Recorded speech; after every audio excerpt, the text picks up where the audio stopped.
This episode of the Rainbow Brainskull podcast is brought to you by Iran. If you're from Iran, you can say phrases like mashallah, mashallah, or tarof nakon baba, or bah, bah, bah, bah, che khoob, che khoob. That's right, I'm ethnic.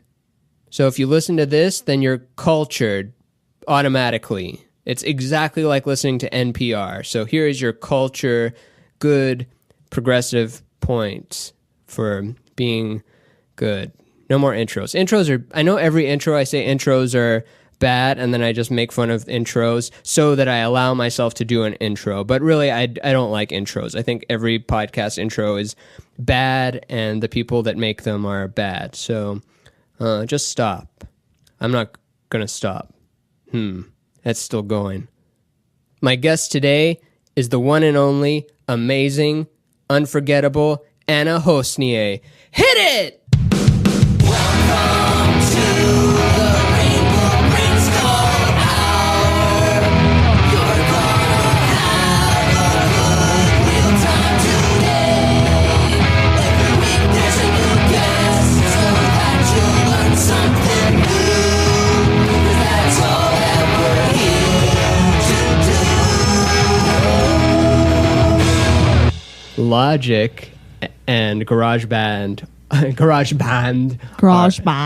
Logic and GarageBand are like Old Navy and Gap I see. and Banana Republic. I guess there is no... It's all I guess the same. Logic is Banana Republic, and then GarageBand is Old Navy. Right. I learned Logic in college, but then, but now we just use strictly Pro Tools. So I've washed it from my mind. But Zach do you do uses a lot Logic. of editing and stuff?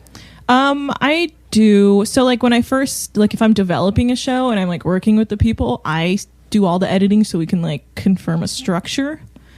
And then once that's like we have our structure down, then I like pass it off to an editor because then I don't want to think about it anymore. But I edit my own podcast. I like clean it up, Which is and then- ethnically ambiguous. Yeah, I do like small edits where I'm like, ooh, I said something stupid there, and I cut that out. But then I give it to another editor to like mix. What's an and- example of something stupid that you would edit out? Well, okay, so we were talking about the Iran soccer team, and I was talking about the old Iranian player Azizi, and how he came to the U.S. to play for the MLS. And How long ago? Oh, this was when I was in like elementary to junior high. I'm such a bad Iranian. That's okay. I don't know some of the, or not some, but I have such a large gap in my everything of it. He was pretty big. He was like one of the best players when I was probably early 2000s was probably when he came in. He came to play for the San Jose Earthquakes. Okay. And I called it like MLF because I called it like for football and not soccer, but the American Soccer League is called MLS, and I kept calling it MLF. Yeah, that's in, a like, more international sounding one. Football, yeah. But then I was started to be like, wait, that's not right. And I started to just come to my senses while recording, and then I was just like, oh my god, I sound crazy. So I cut that out. one's not that bad, but I guess you True. do want to maintain integrity or something. I was Yeah. thinking like if Well- you just shout racial slurs or something, Yeah. you probably don't do Well, that. I cut those out real quick.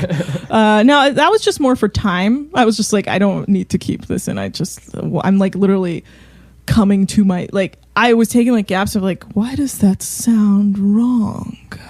And then I was like, no one needs to like hear me. MLF. Yeah. Sounds like an exam you have to take. Yeah. The MLF. My Yeah. SATs and my ACTs and my... Because it's like Major League Football, but it should be Major League Soccer because it's LA. I didn't even know there was a US. San Jose Earthquakes. I don't know any of this. I know the Galaxy because, as with anything, there's one handsome or pretty person that makes the thing exist, and that was what, David Beckham or something. He came and played for a while. I think the big one was Landon Donovan. He was the big U.S. player. I don't even know if he still plays. He seems older now. I don't keep up with U.S. soccer at all. Do you care Everything about I know any about soccer? Yeah, well, I grew up playing, and my dad's a fan. So, and my dad and my brother, and so I grew up watching. I was like really into it. I still follow like European club teams sometimes. What's a club team? It's like what a club team is like. You get paid to play for a certain club to, like Barca. Club is a team. Yeah, It's just called clubs. yeah. It's called like club, so it's not like a it's like a private team basically. Are they city based or it's just a thing? It's competitive. So like you can when you're young, your parents like sign you up to play for like the community league. Yeah. And you have to like try out to get on a club team. So like I played club when I was younger, but I had to try out to get on it. So you were good. When I was young, yeah, I was good. I was pretty athletic. And then I left soccer to play rugby for a very long time. Oh, damn. Yeah. Is that was that co-ed or just girls? Just girls. I played for my high school team and then I played in college a little. And then I was just getting hurt too much and I was tired and yeah, it's brutal. Yeah. It's the most savage. I guess maybe hockey is more, but that doesn't mean in the sport. But rugby is the most brutal, physical sport of all the things, right? yeah, it was killing me. My legs would just be covered in bruises and I was just tired all the time. Yeah. And I was like in my first year of college, so I was like, I gotta like not be getting thrown around and maybe try and focus on college a little. But it was fun. Are you still a sports jock? No, not at all. Do you miss it? I mean, I like to play soccer like for fun. I don't like playing it competitively. But There needs to be more of that kind of stuff. Like when Yeah. you hear about Gary Shandling's basketball game at his Yeah. place, or I don't know, other examples, but something like that. There needs to be more people that put that together and have. Dave Ross tried to get racquetball going for a while. right? and He made a dodgeball series. What did I think it was? Really? Racquetball. It was like a web series he did. Maybe it was dodgeball. Oh, for racquetball, I mean just a team. email thread that he had going. Yeah. And it was when I just moved here, and it was $40 a month to be a member of the rec center, and I was like, I can't do it. I can't do the $40. Can't put this kind of money down right now. Yeah. How long have you been out here in Los Angeles? 6 years. 6 years? Okay, you're a well-seasoned senior pro then, right? That's Yeah. I I don't guess know. so. Anyone longer than me, I've like a long season. How long have you been here? I think about 4 years. Where did you come from? Austin, Texas. Oh. Yeah, it's quite an adjustment. Yeah. But I like it here. And do you feel like that first 3 years doesn't count? The first 3 years I was lost for sure. I just didn't know what I was doing. I was like interning and PAing and I was just like, where will it end? Like, Seems like you've got a nice footholding on tons of stuff now. It feels like you're producing and booking a lot of things. yeah. And yeah, there was, I peaked in 2014 when I got in. So I came to LA and I didn't know what I was doing. I got this job doing like videography for this fashion design or handbag designer, like high end, and she was crazy, but I learned a lot from her and I met a lot of like people through her. And then from there I worked in reality TV development, which was hellish Of course it because is. everyone was like psycho, and my executive producer was just doing cocaine all the time. It was like that point where you're like, oh God, it was like my first real idea of what LA was, and I was like, oh, you're crazy. And then I left that, and then there was like a period of time where there was like 3 months where I was like so lost. I was working at the Hollywood Bowl Museum. I was just doing archiving stuff and I didn't know what I was going to do. And then I was like just taking like PA gigs. What's to that? work. Just data entry? Is that what archiving is? No, I mean, it was more like, because the Hollywood Bowl Museum was very like old fashioned. So there was just literally boxes full of photos, like where I would just pick up a photo and be like, oh, cool. And then put it back. My job was nothing. I was like a title with not really much to do because there was just the head of the archives who was like basically head of all of archives for the LA Philharmonic, because the Hollywood Bowl is a part of that. And so she'd just be like, hey, can you go find this photo? And I'd be like, here it is. And she'd be like, okay. And then I would just like sit in the museum, just like walk around and read things. And if a person would walk in, and I'd be like, let me know if you have any questions. That sounds kind of chill. I kind of like that now, putting myself in those shoes, but not month after month after month. Yeah, it was nice. I got to go to any Hollywood Bowl show I wanted. So I would just be there all day. Then I would go It's and mainly sit. rock things, right? Or not It's rock as everything. in rock and roll, but it's mainly music acts, right? Yeah, I mean, mostly classical, but then also because the LA Phil plays there, and then they like book a bunch of other stuff. Is that the one where that there's a giant poster of the guy, and I guess he kind of looks a little like me or something, for lack of a better description? Oh, but the Dudamel? Yeah, who's the first violin for the LA orchestra? Oh, I don't know who that is anymore. When you're driving on the 101 and you look over to where there's that Target and there's the Philharmonic, and then there's one guy that Oh. has just his photo That's blown the thing. up 17 stories. That's apparently been there for like 15, 20 years. I don't know who that is. I don't think he's in it anymore. Oh, he's dead or something? or he's just out or just retired, He's maybe. out? Or maybe he doesn't. I don't know. I don't know those guys. I always knew the conductors, which is like Dudamel, Gustavo Dudamel. Oh, Gustavo is such a good good conductor name. You have to be a good He's great conductor. because his hair always, he starts with his hair all slicked back, and by the end of every show, it's just crazy because he's just love like that. flinging himself around. It's like all out of its like greased, perfect precision. Were you comb a back. were you a band or orchestra kid at all? Orchestra, What were you orchestra? cello? Get out of here. Mm-hmm. I was violin. It meant so much to Oh. me at the time. And I still have my UIL medals and my region and area patch and everything. But when you were describing his hair like going everywhere, that was my goal with the Yeah. violin. Like if I had a solo or something, by the Just end really of it, play it I wanted the bow hair to be like all over, yeah. like ripped out. Yeah, I wanted like a quarter of the bow hairs to be That was just always, like, flying everywhere. We had this one really good first chair in junior high, and he was just like a virtuoso, and he would just destroy his bows playing like solos and stuff. We'd all be like, "Whoa!" There's always one person that's like just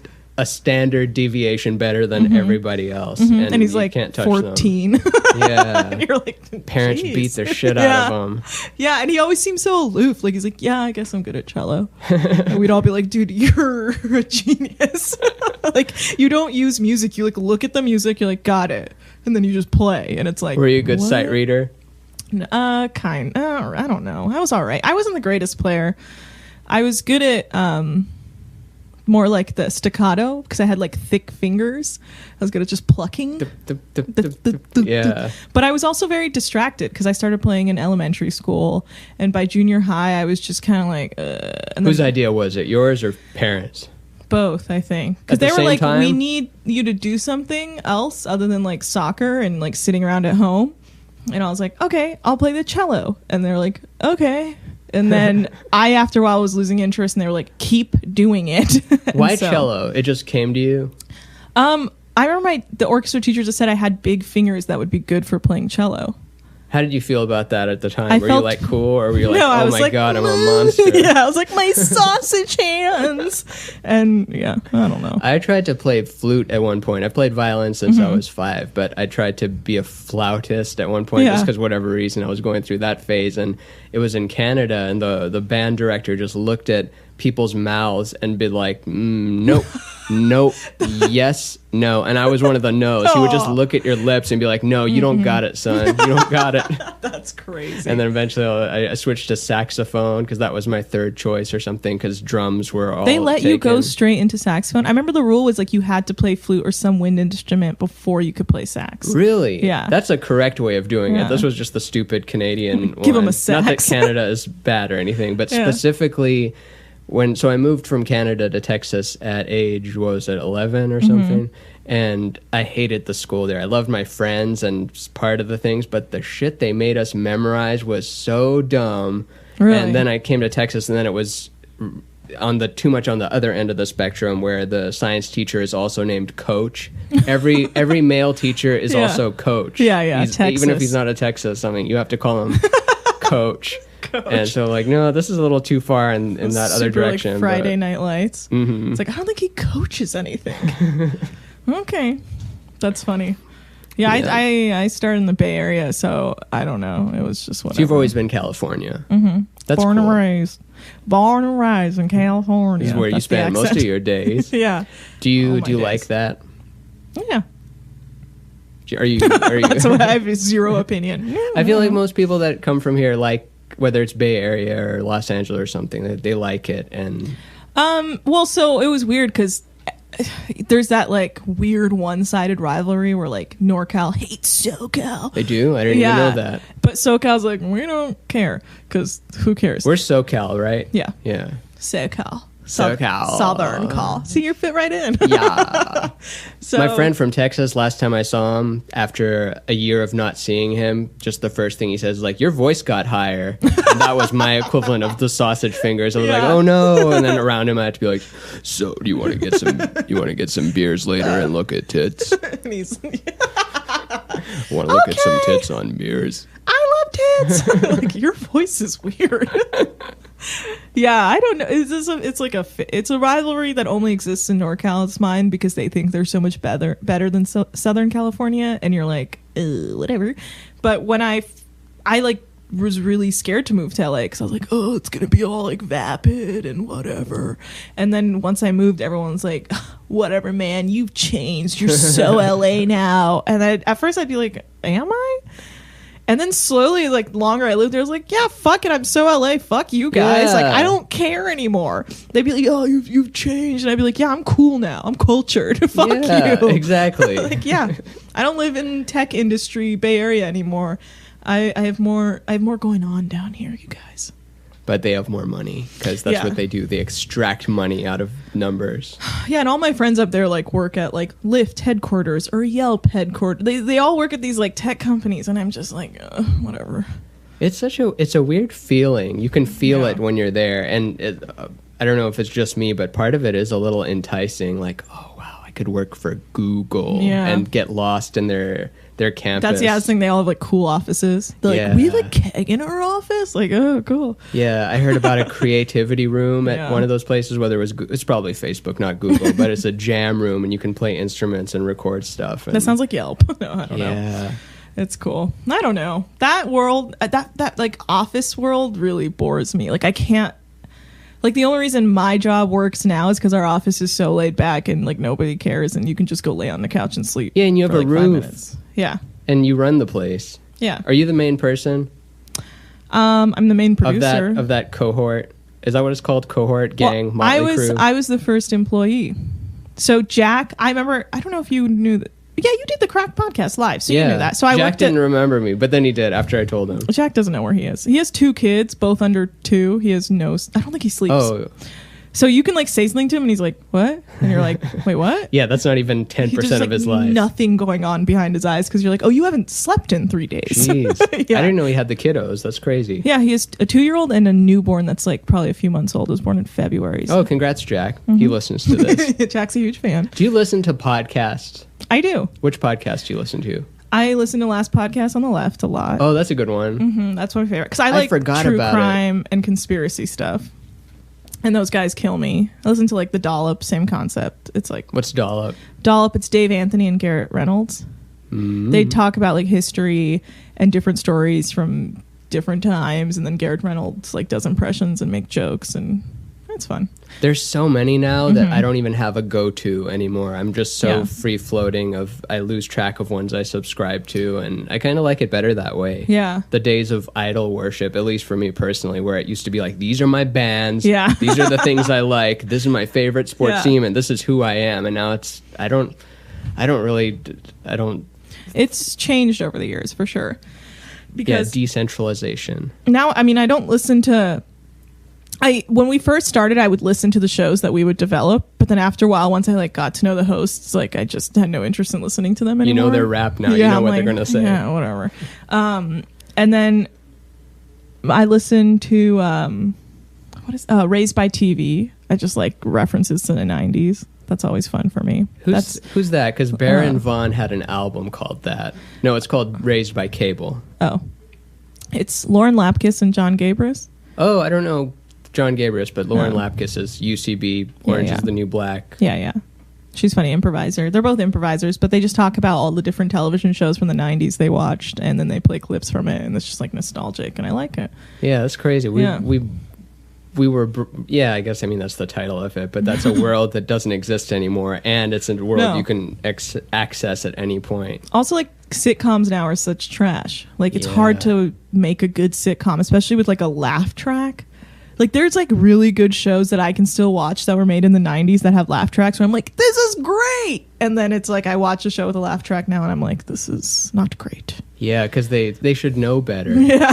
Remember Mulaney? Yeah. Wasn't that I'm weird? I'm so glad that didn't become his Yeah. legacy. It's so good that got canceled, and I think it had a good effect on him, because remember he had a special afterwards called The Comeback Kid, implying that he had a fall, which I don't think he had a fall. It was just No, but he wasn't the next he was- Seinfeld. Did He was something able better. to erase that from our memories quite well, though. Not I like me. forgot until you just said it.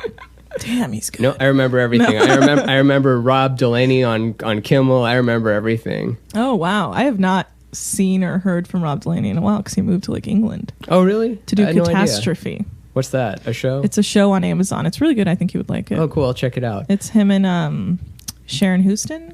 Houston. No, that's not our name. Well, my bad. It is now. Take that, Houston? Houston.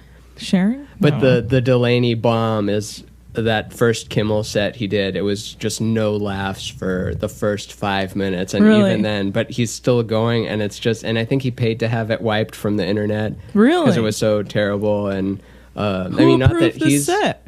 I don't know. I think it was at the peak of. So he was like the biggest Twitter. Yeah, he's like the king of celebrity. Twitter, right? Yeah, and it was at a time when before the dust had settled and when things were picking up on if you were a really good tweeter, it's like we got to get him on Yeah, everything. yeah. Twitter is the main thing. You're the main guy on that thing. Thus, you're king of the world. And Yeah. I guess he just didn't. Maybe that set killed when the booker saw it and then Yeah. it did terrible there. But He's pretty absurd, though. So I could see maybe a mainstream audience being like, "Oh, what?" yeah, You know, Kimmel. Who needs them?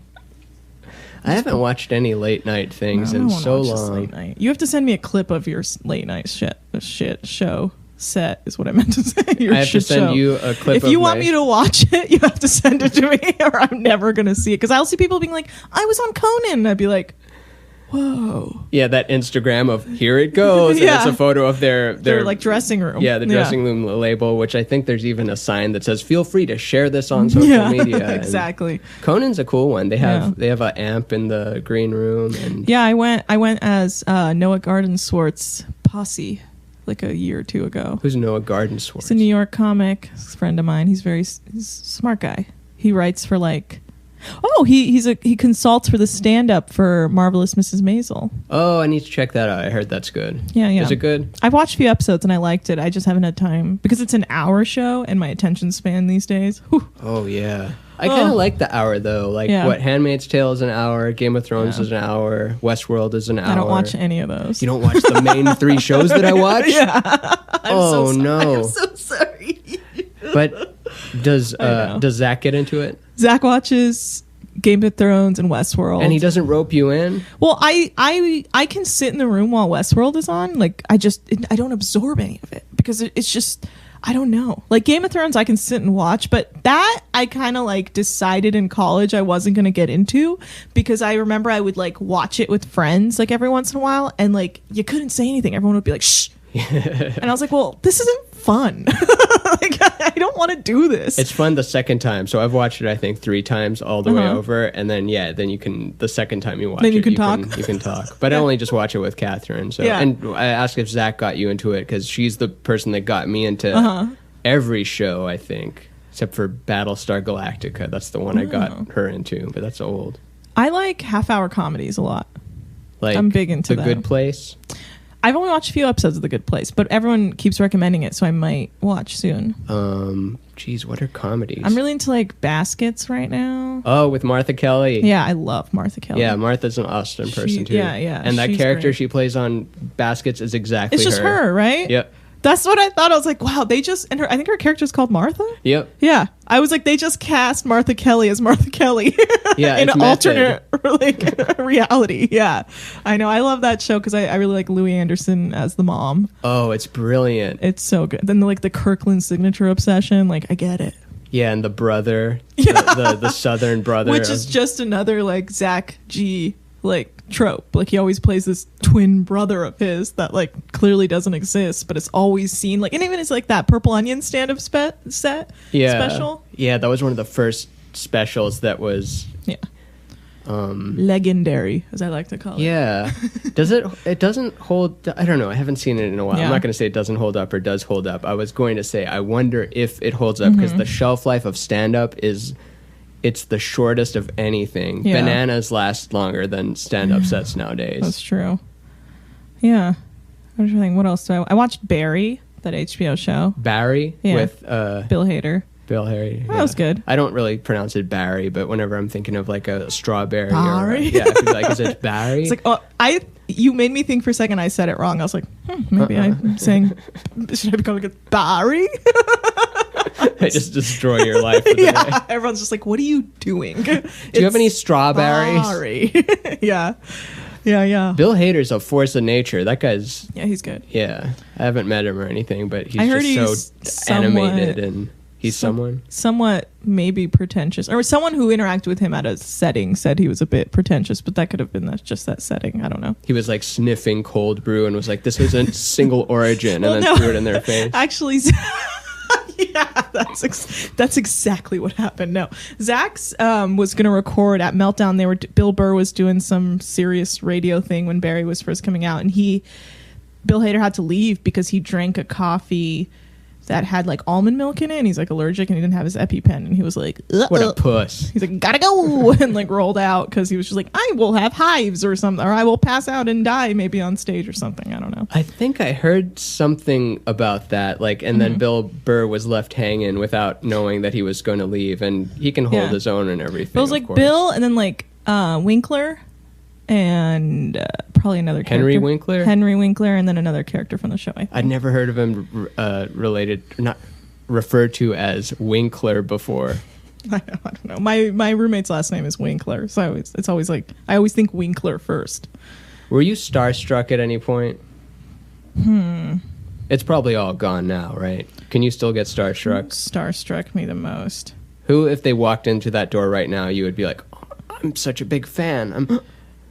Well, the thing is, like, ever since I started working in comedy, and so many people have kind of like brushed me off, like, because certain comics are just kind of like weird to you, and so now I just expect that they'll be kind of an asshole. So I don't really like I don't put myself out there. I just kind of like, hey, I'm just the producer.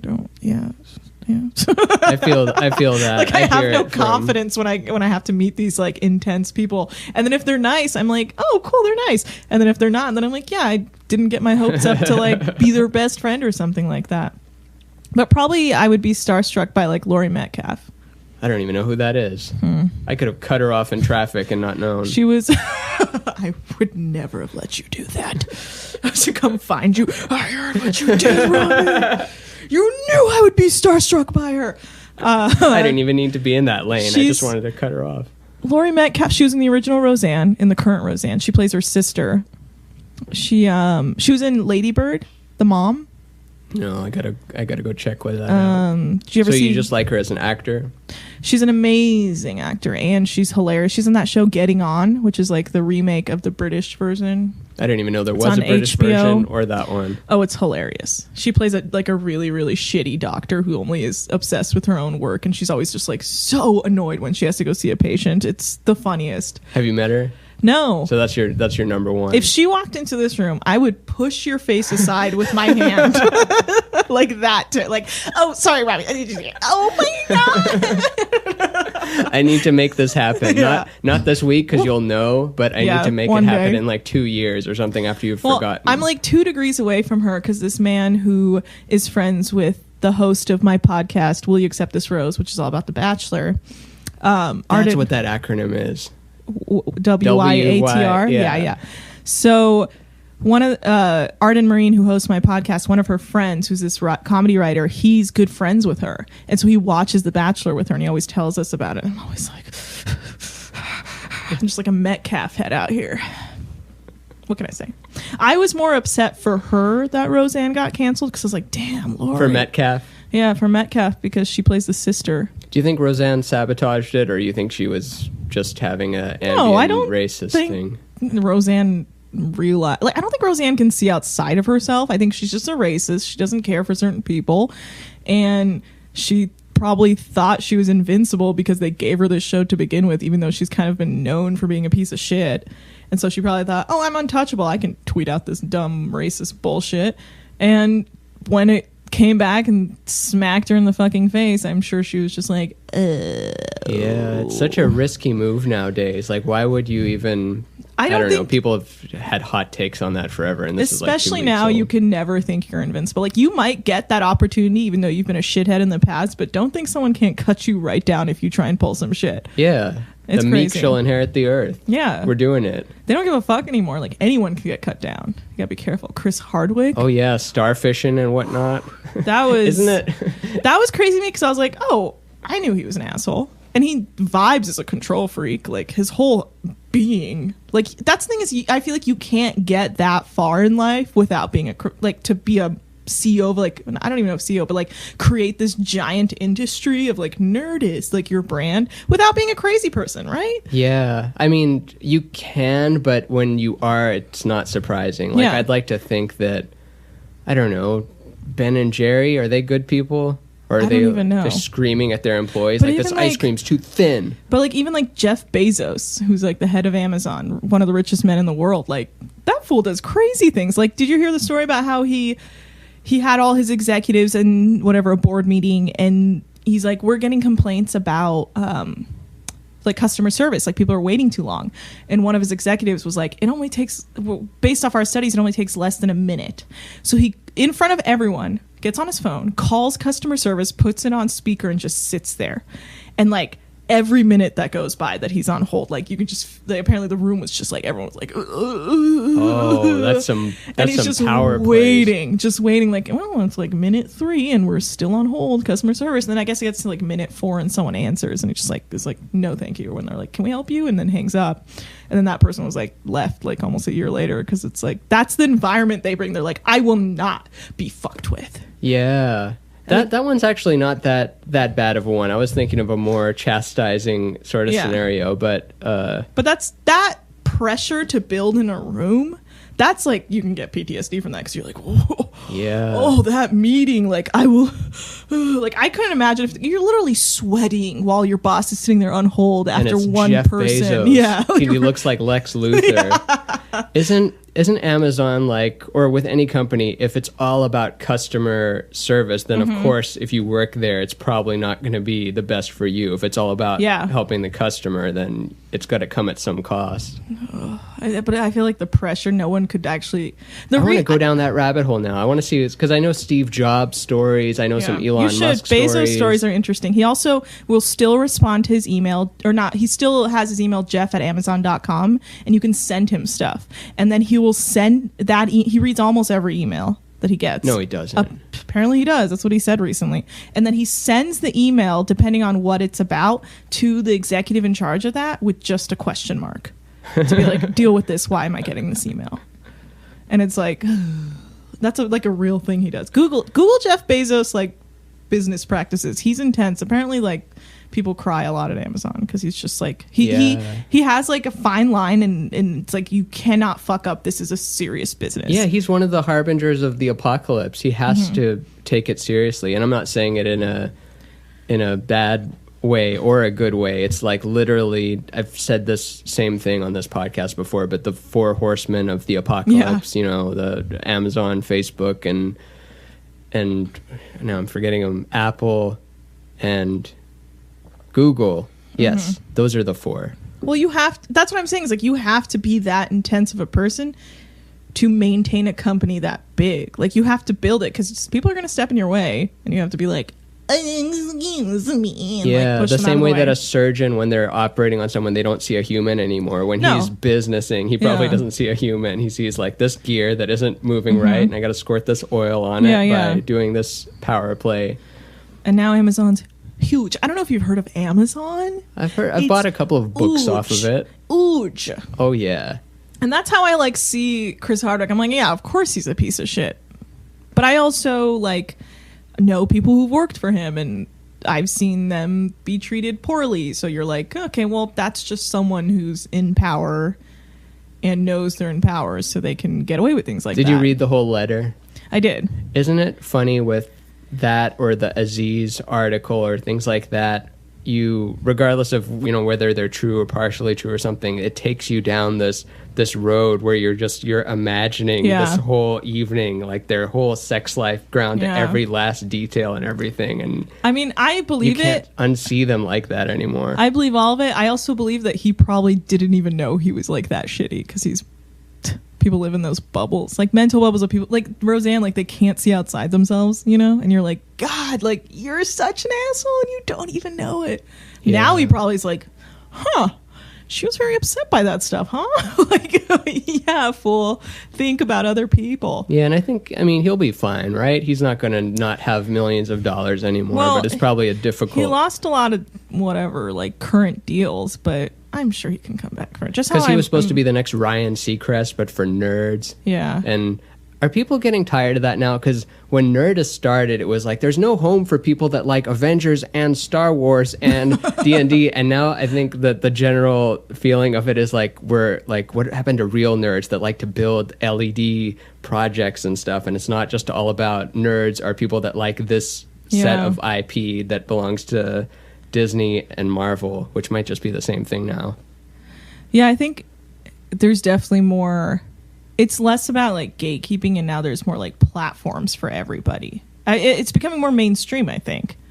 Like Marvel is huge. Like people love the Marvel Cinematic Universe. Yeah, you Like- could have bought Marvel for like $8,000 in '98. Now it's like, oh, have you seen Infinity War? What do you mean you haven't seen this, and this film leading up to Infinity War? Like, I have that conversation often where people are like, I haven't seen most of them. Me neither. But then I went and saw Infinity War, and people were like, well, how do you know what's happening? And I'm like, I don't. I'm like, it's just lights and colors and Yeah, people that's flying. why you go. Yeah, like, I don't know anything. It's fun. I'm like, just entertained by it. I used to love Marvel comics growing up, but after '98 or so, I can only read the same story of this superhero dying and coming back to life. And also, it's weird that the technology changes around them, but they don't age. And so it's like a story that should have stopped after a certain point. So I still appreciate it. But the movies, like, I just kind of check in every now and then, like a fun light show. I never liked superhero movies growing up. They were kind of just whatever to me. But then as soon as they started adding like comic aspects to them, then I started to enjoy them. Like, what do you mean? You mean the Batman ones were cheesy? Because superhero movies didn't really make it big again until Spider-Man. Am I mistaken? Like Tobey Maguire's Spider-Man. So I saw that one, and then I saw Spider-Man because I was like young, and my brother was like, "We're going to see this movie," and I'd be like, "Okay, whatever." And then I don't think I saw much else after that for a very long time. And then I recently, because Taika Waititi, the director, I really like his work. The New Zealand, the Kiwi director. Taika Waititi. Yes, I love it. He did like Boy, What We Do in the Shadows. He worked a lot. He works with Jermaine from Flight of the Conchords. yes, so he's from that crew of dudes, and I think he wrote on Fly the Conchords. And and his big films, Boy, that I really like, What We Do in the Shadows, Hunt for the Wilder People. All these like great films coming out of New Zealand that are just hilarious and super well done. And then he directed Thor Ragnarok. That was a fun one. Yeah. So it was like comedy. Like there were jokes in it because he's a comedic director. So I watched that and I was like, oh, these can be good. And then I watched, like Guardians of the Galaxy. I was like, oh, these are funny. Yeah. These are entertaining. And then that kind of, and then of course I had to go see Black Panther because. Black Panther's really good. Yeah. I was like, I have to see it. Like I can't not see it because I just don't really vibe with superhero movies. And that those are the ones I've seen. Like I haven't seen anything else really. Doctor Strange is all right. Haven't seen it. Or I'll go as far as say it's good, not even just all right. Yeah. I should see that one. That one seems like it's got a lot of good visuals. Yeah. Do you like trippy stuff like that? Do you get down with... That's another thing when people move here. I noticed that a lot of woo-woo comes out of them. Like you get into tarot, crystals, astrology. Love crystals. All that. Were you into that before? I was into astrology before. I also I was born in Berkeley. I lived in Berkeley. And then I moved to Davis, which is like another offshoot of Berkeley. It's another hippie I only town. know about it because Hassan Minaj taped his special there. Yes, we went to the same college. And I was on the debate team with his sister. Oh, really? Hassan in college invited me. He gave me tickets to my first ever comedy show I went to because he was recording his first album. And I hit him up because I knew his sister. And I was like, oh, I watch your stuff on YouTube. Can I come to your comedy show? On Facebook. And he was like, yeah, here are some free tickets. And I was like, woo! And then he was also really nice when I first started booking in LA because he would come and do my shows. And he would we would joke about Davis and stuff. And he was always very supportive and nice. And I've only met him a couple of times, but he's super sweet. Very kind guy. Yeah, so I was into astrology growing up because that was my, it was just interesting to me. What about was it around in your family or it's just you? No, because my parents are, they're Iranians. They don't really talk about that kind of stuff. But I'm going towards that a little bit because I'm always trying to find out like the similar dynamic of, because Iranians I don't know if you do, but there's not that thing like with Chinese people or Koreans or Indians or something. It's very, like they don't cling together as much as other ones. Like Iranians kind of move somewhere and then they assimilate, I guess. Yeah. They don't. they don't try to stick together and like we're making Iran town here. It's like no, I'm like that Maz Jobrani joke about it. Like no, it's Tony now. I'm Tony. Yeah. No, I don't. Yeah, a lot of my family lives in like very obscure places. Like we lived in Berkeley, and then we lived in a few smaller towns in the Bay Area, and I was always like kind of the only Persian around. Me too. Yeah. And then we moved to Davis, and there was like one or two other Persian families, and then we like kind of knew each other, but it was kind of like whatever. It's an interesting thing, like growing up with it, and there's just none around like you other than your cousins and family, friends and stuff. And then you go to school, and it's just kind of you're just brown in school, like and no one knows what you are. Yeah, you're Indian, and there's the same thing, and it's like no, it's not. Yeah. I'm not Indian, and I realized this about just myself. I kind of not resented Indian people. What's the word for it? But yeah, if like people would say like you're Indian, I'd be like, no, I'm not Indian. It's Iranian. And then afterwards, why am I even upset about that? It's like Indian's really cool too. I actually like Indian mythology and the Hindu texts and all that. I remember because I grew up as my area was mostly Asian, like Filipino, and white. So there wasn't no one really like could gauge where I was from because I was just. Whatever, I was just like brown, but I was also light skinned brown, so it was just kind of I don't know. She could be Mexican, she could be anything, you know. And then there was this other Iranian girl that moved to town, and she had like long curly hair like me, like brown curly hair, and everyone assumed she was like my cousin or my sister. I'm not just like teachers would be like, "Do you have a sister, like a twin sister?" And I'd be like, "Why the fuck would I have a twin sister that you wouldn't find out about until just randomly like she just moved to town?" Like think about it. Like I just feel like to teachers like. I remember in 4th grade looking at a teacher who turned to me and goes, "Do you have a twin?" and thinking, I have been at this school for 5 years.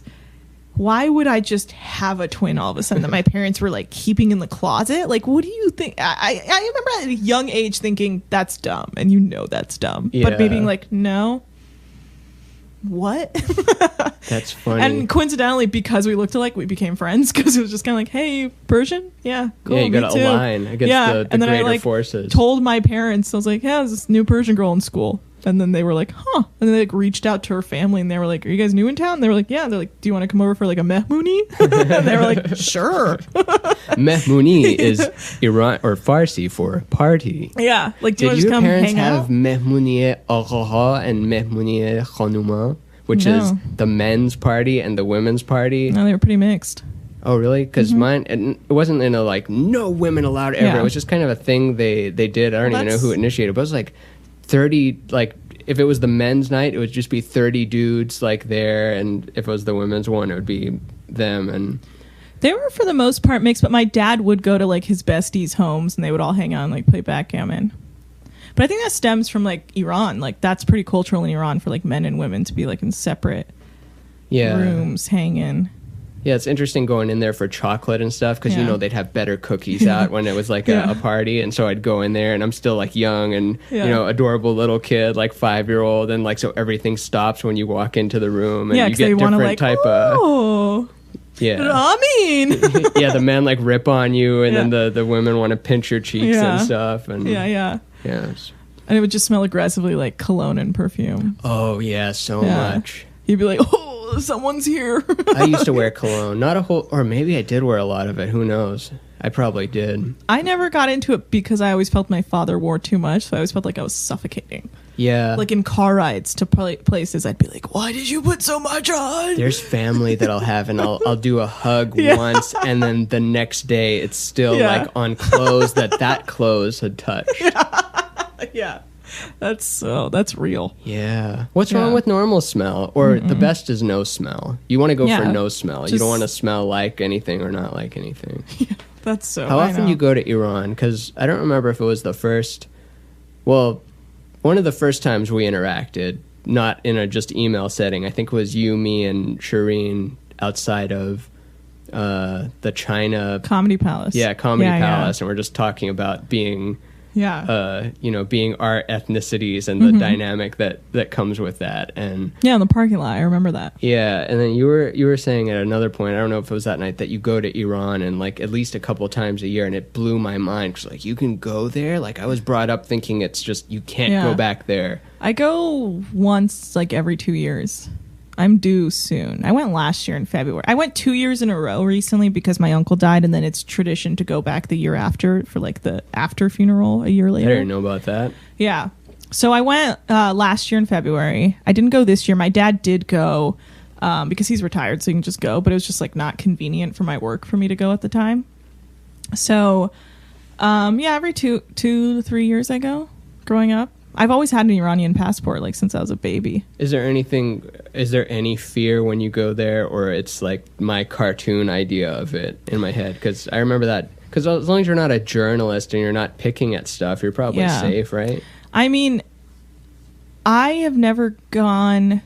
Well, I always go with a level of annoyance because I know they always kind of bug me because I'm American. Like, they look at my passport, like, when I'm going through the airport, and they're like, wow, okay, you haven't been here for a while. And you're like, 2 years, fuck off. Like, leave me alone. Like, who cares? I'm here to visit family. But they're weird about it. They, like, make a point to be weird, like the dudes, because you're a woman, and you're like, ugh, whatever. So you mean I'm specifically already, the Iranian TSA? Yeah. Like, I already have a chip on my shoulder when I go in, because I'm like, whatever, dude. Like, I'm American. I'm just immediately annoyed if anyone says anything to me, because I've already been traveling for, like, 15 hours, so it's like, to say anything to me, I'm like, okay, and then they want to be like, why do you have all these vitamins in your suitcase? And it's like, because it didn't fit in my dad's suitcase and he made me put them in mine so he could bring vitamins for my goddamn old relatives' bones out here, because you guys get sanctions and you don't have vitamins here. What do you want me to say? They don't have vitamins? Jesus. Well, they don't. Like, Iranians, like older Iranians, they don't.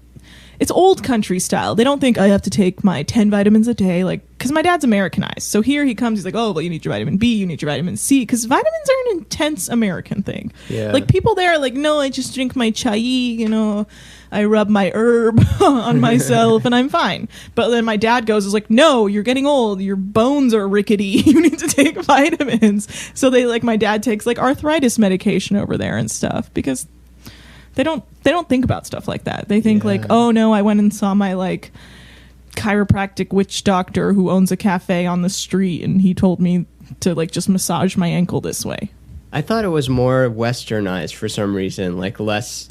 It is, but the older people, the older don't. Yeah, I mean, now younger people will go to a doctor. They don't. What care. about a grocery store? What's a grocery store there look like? Could you get Frosted Flakes? Could you get Lucky Charms there? You could get like off-brand versions of those things.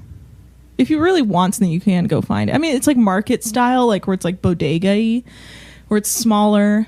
I think big grocery stores are only kind of now becoming a thing. What's something that if I saw it there, you think I'd be surprised to see? Like, oh, I didn't think there'd be a coffee bean and tea leaf in Iran, but there it is. Like burger joints. There's just Burger King, Hungry Jack's, as they would call it in Australia. Yeah, they're called like other things, but they'll just be like a Burger King, like a McDonald's looking-esque place, and they just sell burgers. And people will be like, oh, tonight we're going to go have burgers. And it's like a delicacy almost. Like, we're going to the burger place tonight. Ooh. Like, I remember them being like, we should take you to the burger place. And I'm being like, okay. They're like, it's new. And it's like fancy. And you're like, okay. New whatever. is overrated. Has anyone brought that up in Daily Zeitgeist? No, but you should come back on and say that. I'd love to.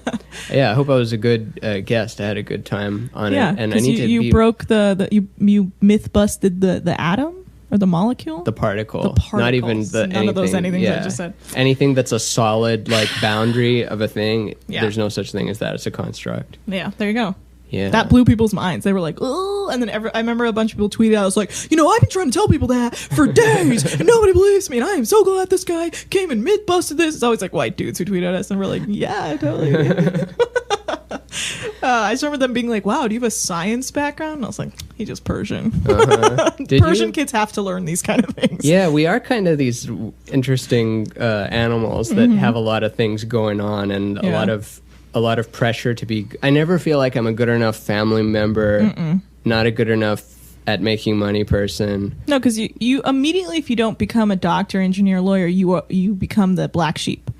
Because you have this different like way of doing things, and everyone's like, well, okay, he didn't get his master's degree, so what does he do? You're like, I don't know. And somehow you can't really money trade comes. on that anymore. I love that it's dissolving. Yeah. The little red schoolhouse isn't going to mean as much. Yeah. Or already doesn't mean as much anymore, but it's... I know. Because a master's degree has to be in something like practical now, or they're kind of like, okay, but like the philosophy of what you study doesn't apply to anything. So what can you do? You can basically just continue to work in academics. Yeah. Unless you get like which is a nice, comfortable life, I suppose. Yeah. Benefits, baby. Yeah, but I don't want to do it. My brother does that. He's actually just got tenure. He's the academic. I mean, it's just me and him, just the two brothers. But I was just start dancing. Yeah. But yeah, he's tenure, so he can't get fired anymore. Which I know it means. That's more a great than just loophole. That. Yeah. That's such a genius loophole. Because then you could just be, after that, you can just be the shittiest professor. Yeah, just tattoo a swastika on your forehead as they're giving you the tenure. And you're like, can't fuck with me. I'm here for life. Yeah, what I do, I can only get fired. Yeah. I can't imagine I can get fired because I'm so aggressively built into the system of my job. Of HowStuffWorks.com? Well, the comedy vertical. Because I was the person that brought all the comedians in. Like, Jack hired me at cracked.com to produce the Cracked podcast. Can you describe what the comedy vertical is?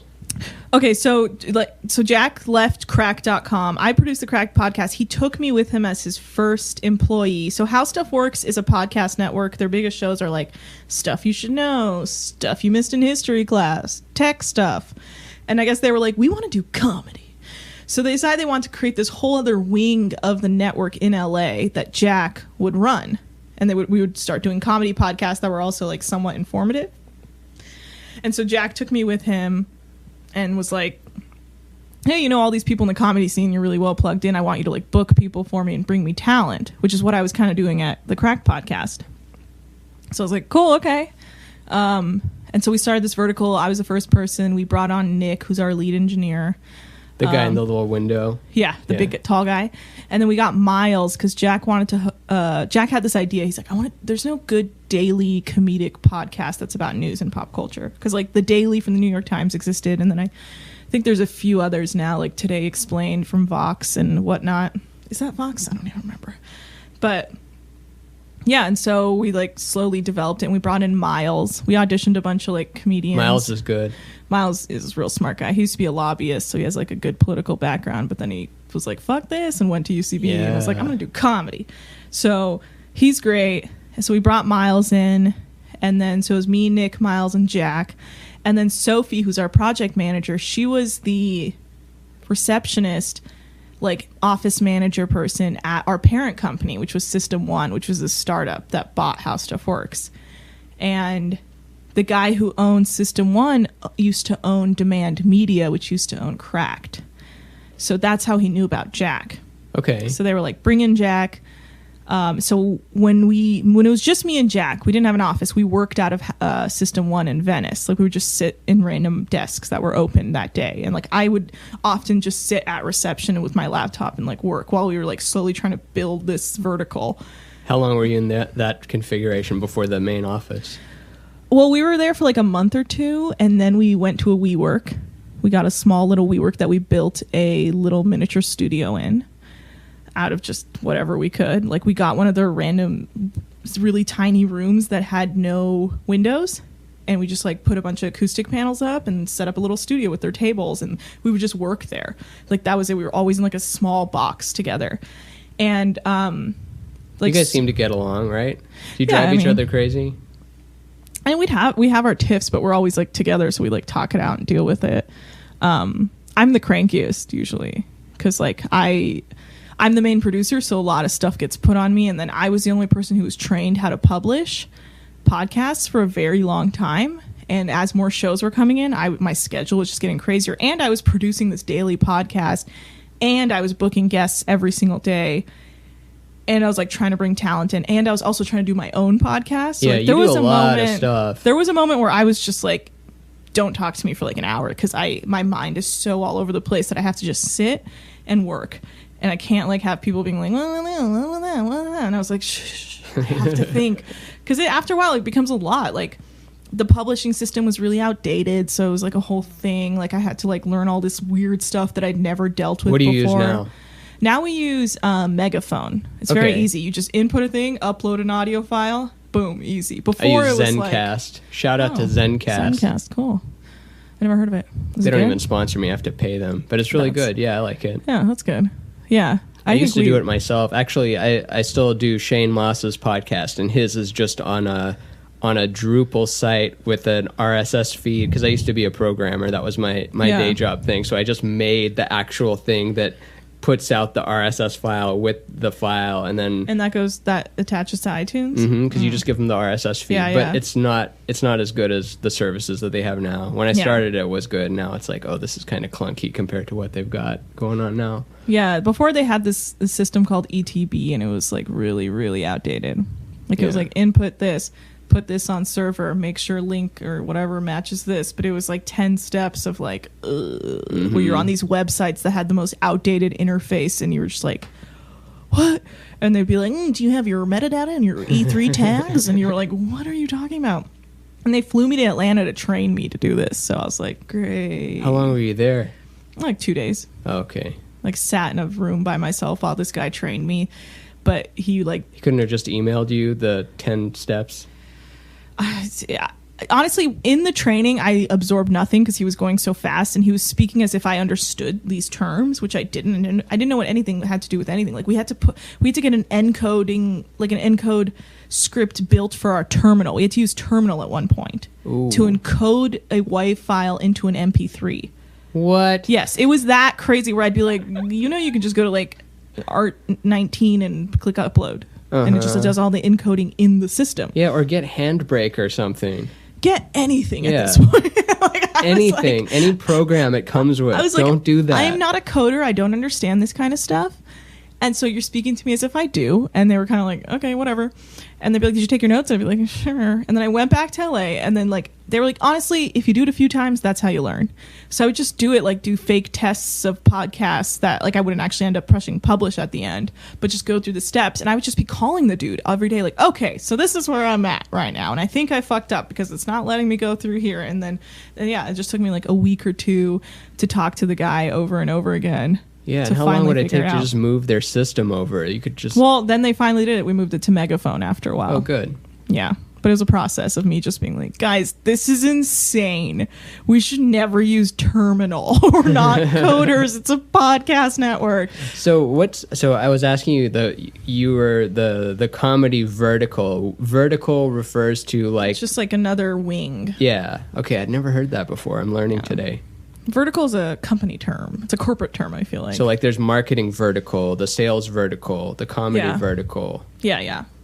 And we had a sales team that was in Seattle area, but now I think they've officially moved over to Atlanta. So you and Jack run the comedy section of HowStuffWorks.com. Well, I'm the main producer. Now Sophie, because we've brought so many shows in, our project manager now also produces, because I can't do it all. And there's no reason to, other than your own bandwidth, there's no reason to have put a cap on the number of shows you guys have, right? Right, and I think budget-wise, I don't know if we're like you just added hiring another Bechdel place. cast, too. Yes, we added Yeah. Bechdel cast, which Sophie's going to produce. Yeah, Jamie's cool. yeah, and Jamie's Caitlin the too. greatest. Yeah, Didn't they're mean to both great. exclude Caitlin from that. I will let them know what happened. No, So we just signed them. They're dropping this. I think they just dropped actually. They're on the network. I don't know anything Just anymore. dropped. They've officially, their RSS feed has officially been moved over to ours, or our thingy. I don't know. See, the thing is, I don't even know the technical aspects of it. I just know, and I had to move my own, because my own show used to be on Feral Audio before it imploded. I had to move Another that scandal. over. Yeah, that's just silly. It's not silly. It's pretty fucked up. It's just scary people. Why was it silly though? The fact that it had to dissolve because of that one guy. Mm-hmm. Yeah. It's just weird vibes all around. Yeah, he's borderline, right? I shouldn't talk guess. about him. He's going to listen to Yeah, this and don't. then come. He scares me. I Yeah. don't talk about him. He blocked me on everything. So It's a badge of honor nowadays. People like to say who's blocked them. It's like Yeah. their own verification. he blocked me because we were trying to leave. I think at the same time somehow it's just, I don't know, hater. Yeah. A hater. Yeah, I don't know. That was weird, and then I didn't know what was going to happen, but luckily at the same time, HowStuffWorks was kind of like, bring it over here. So I don't know. I think there was also some vibes of like, don't have another show at another network, or you work at a network. Yeah. Bring your show over here. But I had to physically like move the entire RSS feed over myself. But well, with the help of the tech people in Atlanta. But it was like there was so much disconnect because like I didn't understand what I was doing, and they didn't seem to understand my skill level. Like they were like, oh well, if you're doing this, clearly you know what you're doing. I'd be like, no, I'm going off like email instructions of how to move an RSS feed over. And I was learning about like GUIDs, and I was like, what the Graphic fuck? user interface. Sure. Yeah, I didn't even know that's it for that. They were just like, Anna needs to copy and paste all these into this. And I was like, okay. And then, yeah, and then we moved the RSS feed over, and then I had to like single-handedly build all like 25 pages of my old podcast for our new website. Just like opening and closing the tags with the address in it and everything. Yeah. And then like geez. pasting and repasting and copying and then typing and then... We're pretty saving. impressive when you think about it. When in school, typing was a class. Like you had to Yeah. learn to type, and now... Yeah. I mean, and then the next generation is going to be even better and better and better. But the stuff we do every day on these little machines and on our phones, it's a lot of... If you had to tell a machine how to do it, it's a tall order. Yeah. I can't like just... That's the thing. I know how to do my work. I don't know how to describe anything I do.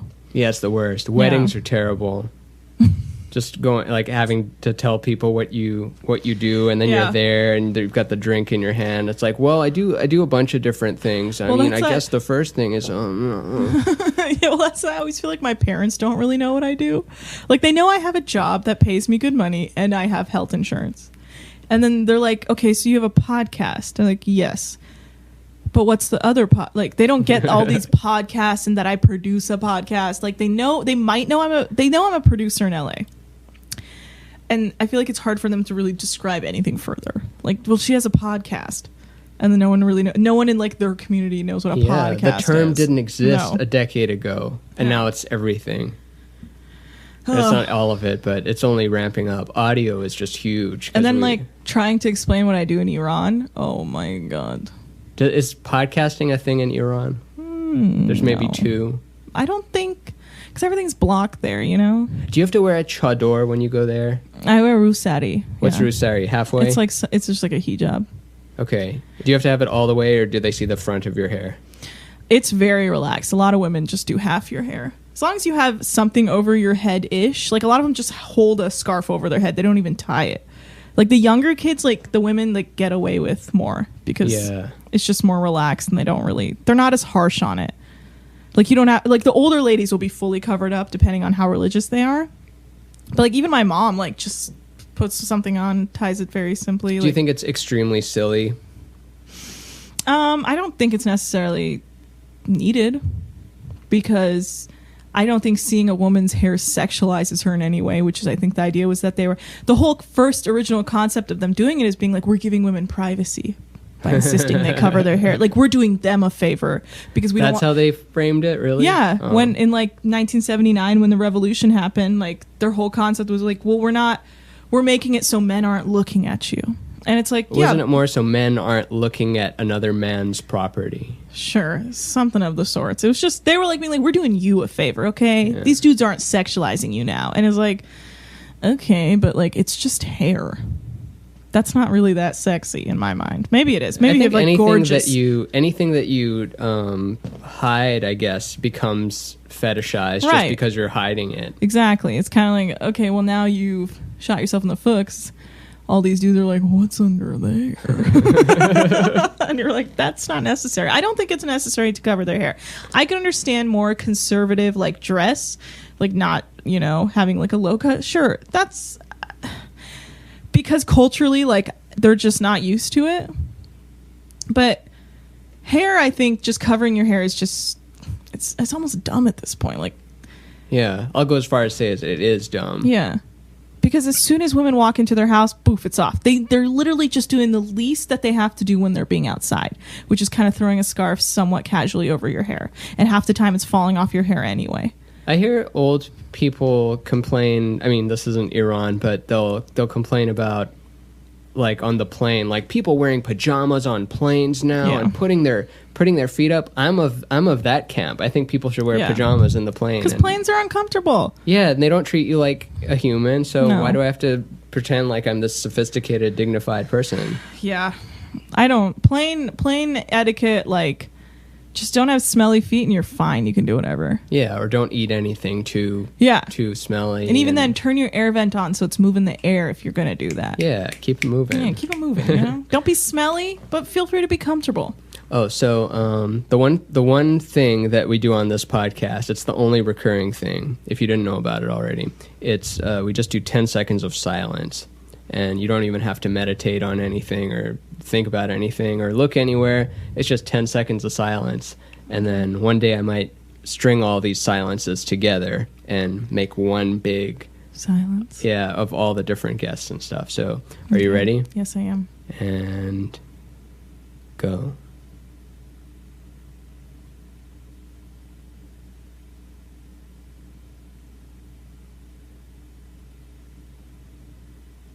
And we're back. What if I never came out of it and I just sit here, see how long you'd go before you say anything? Oh, I wouldn't be surprised if you slowly just fell asleep. I'm like, are we done? Just So, what do you think happens after we die? I know a lot of these are coming out of nowhere, but there's certain questions. I started this podcast with no intention of making a structure, and then some structures came about. It's like, it's about motivating yourself and being creative and about death.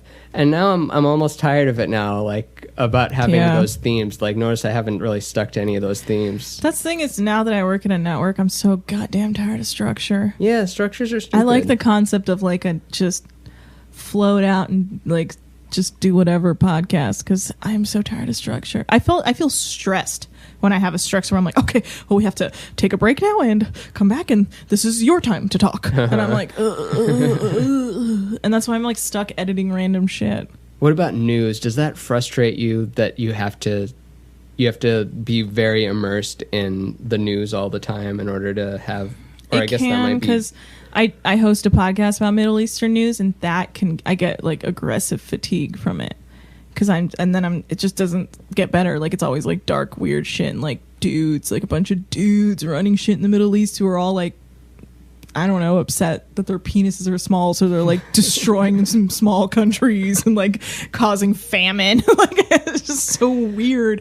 And yeah, it really starts to like kill my vibes, if you will. Imagine if the penis was like everyone had to be open with it, and everyone always saw everyone else's penis size, so they couldn't play that game anymore. Yeah, then we'd all be like, oh, Bashar al-Assad has a micro penis. That's why all these people have to die. It's true. And that's like my biggest theory is he has a small dick, because dudes they try and act like it's not that big a deal for most, but some of them really do treat people very poorly because they don't have the confidence in their penis. And it's like, you could just take a step back and not think about your penis for 5 minutes, and then like think about like empathy. Yeah. And then not genocide your country because they like don't care about you. Yeah, and there's people like, I don't know, Dr. Ken Jeong or something that has a really little penis, and people love that guy. Yeah. It's not all about having because he was able to step outside himself and be like, you know, who fucking cares? This is fun. And like not be like, well, I need to be taken seriously. And it's like, no, you don't. Too many people need to be taken seriously all the time, and they're unaware of how they're looking to the outside. Oh yeah, but that question that I just trampled over. What do you think happens after you die? I think it's like energy. I don't believe in like a heaven or hell necessarily. I don't even think I really believe in like a God. I just believe in like energy. I think you become energy, and you just like I believe in souls. I think your soul leaves your body and you become energy that just joins the rest of the world, like the energy that surrounds our atmosphere. I think you like that exist answer. Within like the ether in a way. So do you think your soul has come around a lot? Possibly. In this world? I do feel very old sometimes, and that makes me think I've come from past lives. You have a very chill vibe. You don't come across to me as any time that I've interacted you as someone that even if you were to get upset, you wouldn't lose your cool. You would still, like, I'm upset right now, but I need to go over here. But you also don't seem like someone who would be, I don't know, walked over, like used as a doormat either. I definitely lose my cool. I have moments where but you have to push me pretty far. Like, mostly my parents can take me that far, because there's this frustration that comes from like this wall they have up. Like, you can't get over this wall because they won't let you. Yep. And you get stuck, and you feel like there's nothing there's literally nothing I can say to my dad that will make him not think a certain way, and that like boils me over the edge, and I'll just find myself like being like screaming into a pillow to just be like, get it out, and then fucking sit down and chill. Doesn't it get better every year? Like, I've noticed with myself, I used to have such a big problem with the voices of my parents in my head, and then I don't know how I got it to click, but just realizing that that's not them in my head, it's me imitating them in my head. Do you still have that? I always like to say that they like broke me, so like I can't not work anymore, and then every once in a while I have to be like, no, you can sit down and not feel like you're not accomplishing something because you're chilling. Yeah, that's part of the work. Yeah. We don't judge ourselves for going to the bathroom or taking a shower or something like that. Yeah. But for some reason, if we're just sitting idle, it's like, oh, I'm not working. Yeah. Thus, I'm not accumulating resources. Yeah. Thus, one day they're going to take away resources, and I'm not going to have resources. And I'm not going to be a... what will happen with my retirement? Yeah. So you always It's think about too that. much long-term... Like, it's good because long-term thinking is good. Yeah. But it's too much long-term thinking and not enough, like... So you're not thinking about hanging yourself in the bathroom today, are you? No. Good. Yeah. And a lot of my, like, I've always, like, had depression, anxiety growing up, and burps, apparently. And, so, like, my darkest, most stressed out comes from, like, my depression. That'll just be More me, depression than anxiety. Yeah. Because when I'm, like, really worked up and upset, I'm like, you're just reacting to your own unhappiness. Like, this thing shouldn't bother you as much as it does. Yeah. Like, you're unhappy about a certain thing, and it's getting to you, and it's like suffocating you, and now you're just pissed. And it's like, that's when I always have to take a step back and sit down. And like, Zach always comes at me like, see, like, what you're mad about right now, that's nothing. It's all in your head. Like, it's nothing. You gotta like step back from it. Like, something will like fall in my room or something, and I'll be like, oh my god, it keeps falling. I can't make this stay up on the wall. And then my frustration is building up, and then it's like, no, let it lay there and just take a step back and chill off of it and come back to it 3 weeks from now or something. And Isn't that funny? It becomes the whole world. I'll do Yeah. that too. I'll yell at like a carrot that I drop on the floor Yeah. or a fork or something. And there's tons of forks, and it has nothing to do with anything, but it's like we're walking around at a 7 or an 8, and then Yeah. that pushes us to a 9 or a 10. And Yeah. it's not even about the thing falling off the wall or the fork or the carrot. It's the things aren't going the way I want them to, Yeah. and it seems like it's going even less and less the way I want it to, and then one more Yeah. on top of it, and that just broke the whole... Well, that's the thing. It's like, I feel like my whole life I was always told I'm not doing something right. So I always have this mentality of like, you're just not doing anything right. Like, you're not doing it right. And then something falls and you're like, see, you're not doing anything right. And you're like, that doesn't even matter. It's so crazy. Is it specifically you or all your siblings too? No, it's, I think, me. I got a lot of pressure from my parents because I was the one that strayed aggressively. What do your siblings do? I'm not allowed to talk about my siblings on podcasts. Okay. Isn't that Never weird? mind. Yeah, I get no, we won't even threats. talk about I get it. straight up threats. Wait, because from them? Yeah. Oh, because they don't want it to mess with their No, whatever they just life. like, they're very private people and they don't like it. I can talk about my one brother because he's never actually actively threatened me about it. But Oh, you don't have to. If it even miffs him, I don't even want to miff him. that's the 'cause- thing. It's so weird. They just don't. I think ever since I started doing one, Ethnically Ambiguous, where I talk about my family, like, they shut it down pretty quickly. As in, like, I don't want to hear about myself. How did you guys start that? I mean, I know, like, you were friends and stuff, but what led you to Shereen and start? I went to UC Davis together, but we were like mostly acquaintances. We were in the same major, but we didn't really like know each other. Like, we were in like study groups every once in a while. I'd be like, oh, that girl's Shereen, she's nice, whatever. I knew her as the photographer for Junk Show. Yes, That was her identity. that was my original gig. I used to be that photographer. Oh, crazy. And then I got busy and gave it to her. And then she was also taking photos for me for Comedy Palace. But so when she came to LA, I think she came like a year after me. She like hit me up on like Instagram or Snapchat, like one of those things. Some social media was like, hey, I'm in LA. And I was like, oh yeah, it's that girl, Shreen. I know her. And then I think I just started inviting her to comedy shows.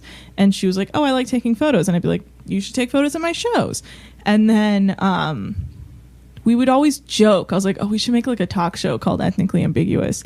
And I remember one time we like were hanging out at her apartment and we videotaped us doing it. And we were like, oh, this is terrible. Let's never talk about this again. And we like put it away. And then Rachel Evans, do you know Rachel Evans? Yeah. She made Snarled. And they were like asking. She made Snarled? Or like she was one of the like people who. She was one of the main. Yeah. I didn't know she made it. Maybe she did. Yeah, well, make she it. came up with the concept of it. Oh, cool. I don't even know what the concept is, but I know like, it was a thing. You know, like women doing things where we don't give a fuck, basically. Millennial women. Yeah. Or maybe Making not specifically that. content. But kinda, yeah. Where we're doing our thing. Yeah. And I know Lauren well, so. Yes. But that's how I know Rachel. Lauren Rantola. Yeah, because she was working there for a while. I think it was the Snarled. Maybe it was just called Snarled, the show on YouTube. Maybe. Yeah, but go on. She did the Teenage Reaper. Yeah, Tiffany the Teenage Green. Yes. Tiffany the Teenage Tangerine Grim Reaper. Yes. So they were like asking for like submissions, and I like hit up Shereen. I was like, dude, should we like submit Ethnically Ambiguous as a web series? Like we always talked about it. So we wrote up this whole pitch and we sent it, and they were like, we love it. So we did like 6 episodes of it as a web series on Snarled.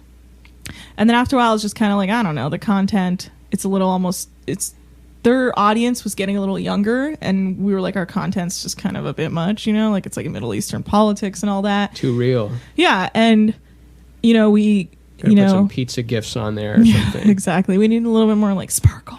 And so we kind of like tabled it for a while. And then one of the producers we worked with there, Elise Holowicki, hit us up and was like, you guys should make it into a podcast and I'll help you. And we were like, no, there's not. And then the travel ban happened and we were like, fuck it, let's do it. January, right? Last year. Oh, geez. These years are going by so fast. I know. That was a year ago.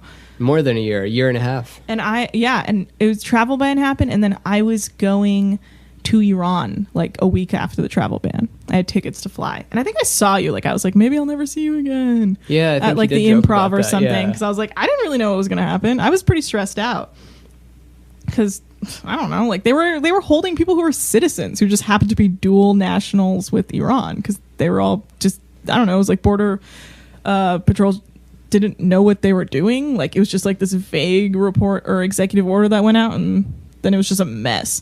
And so I was like, I don't know what's gonna happen. I'm going to Iran, I'm going to a banned country, who knows.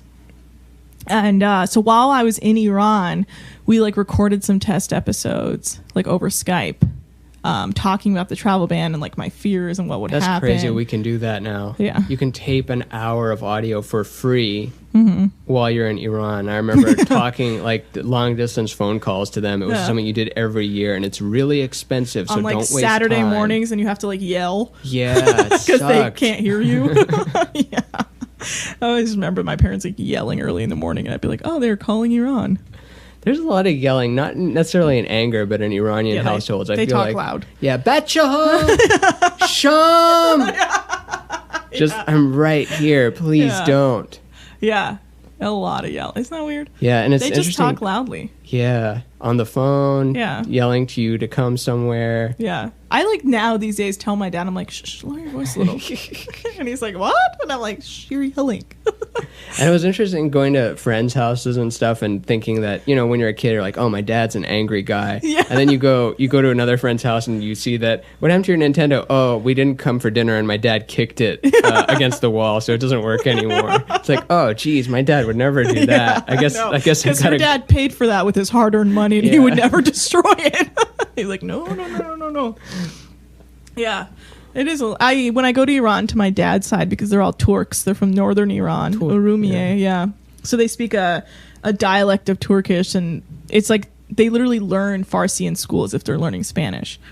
They don't automatically speak Farsi, and those fucks are loud. Yeah, they get loud. Like, just they'll be having conversation like, "What are you having for dinner?" And they'll just be like screaming, and you're like, "What the fuck?" Like they were, because my Turkish isn't as good because I grew up speaking Farsi because my mom is from Tehran and she's a Fars. So like my dad speaks Turkish to all his friends, so I grew up hearing it, so I can understand some of it. But then if they start speaking too fast, then I'm like lost. Yeah. And they will like just like I'll hear parts of it and I'm like, I'm pretty sure she's just asking about like what we did today. And they're yelling. And then Yeah, I'm it's just like German in that way. German's yelling a lot too. they just talk loudly and animatedly. Who's chill? Japanese? Yeah, Miles Japanese is is the Japanese. really- He's very chill. Is he Japanese or half? Like He's half Filipino or Japanese, half black. half black. That's right. I might have asked him already. There might be audio of me asking him that and hearing the thing and remembering it, and then I just forget it still. Yeah. And he's a good MC too. Good rapper. Yeah. He's great all around. He just left to fly to England Oh. for a week. Smashing. Yeah. Just 'cause? Smashing. No, his girlfriend's there working, and then his dad has his dad's an artist, so he has like a show. Like a fancy, like all white room with paintings or a big circle He's that you stare a at. photographer, so yeah, probably. Oh, I want to do one of those. I haven't had an actual art show before where I put things on the wall and then sit there and wear like a black t-shirt and then say that one's 500 and that one's 400 You and tell people what your inspiration was. yeah, like with this piece I was in a very deep dark depression And this piece, I was stoned. Yeah. and you wouldn't understand. It's something that only the artist understands. No. Yeah, exactly. Yeah, Just but I want to have a big overly pretentious art show. Yeah. Just like he literally didn't say any words just then. He just was like, yes. Do you like art? I do.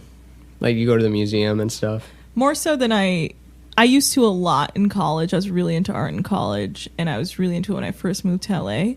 But I think I started to realize that the certain types of people who inhabit those spaces can be very intense for me. Like, I don't really like anyone who's like pretentious. Like, the reason my office works is because we all just are constantly joking, and there's no Yeah, it's all goofballs, all real people. No one cares about how they come off, you know?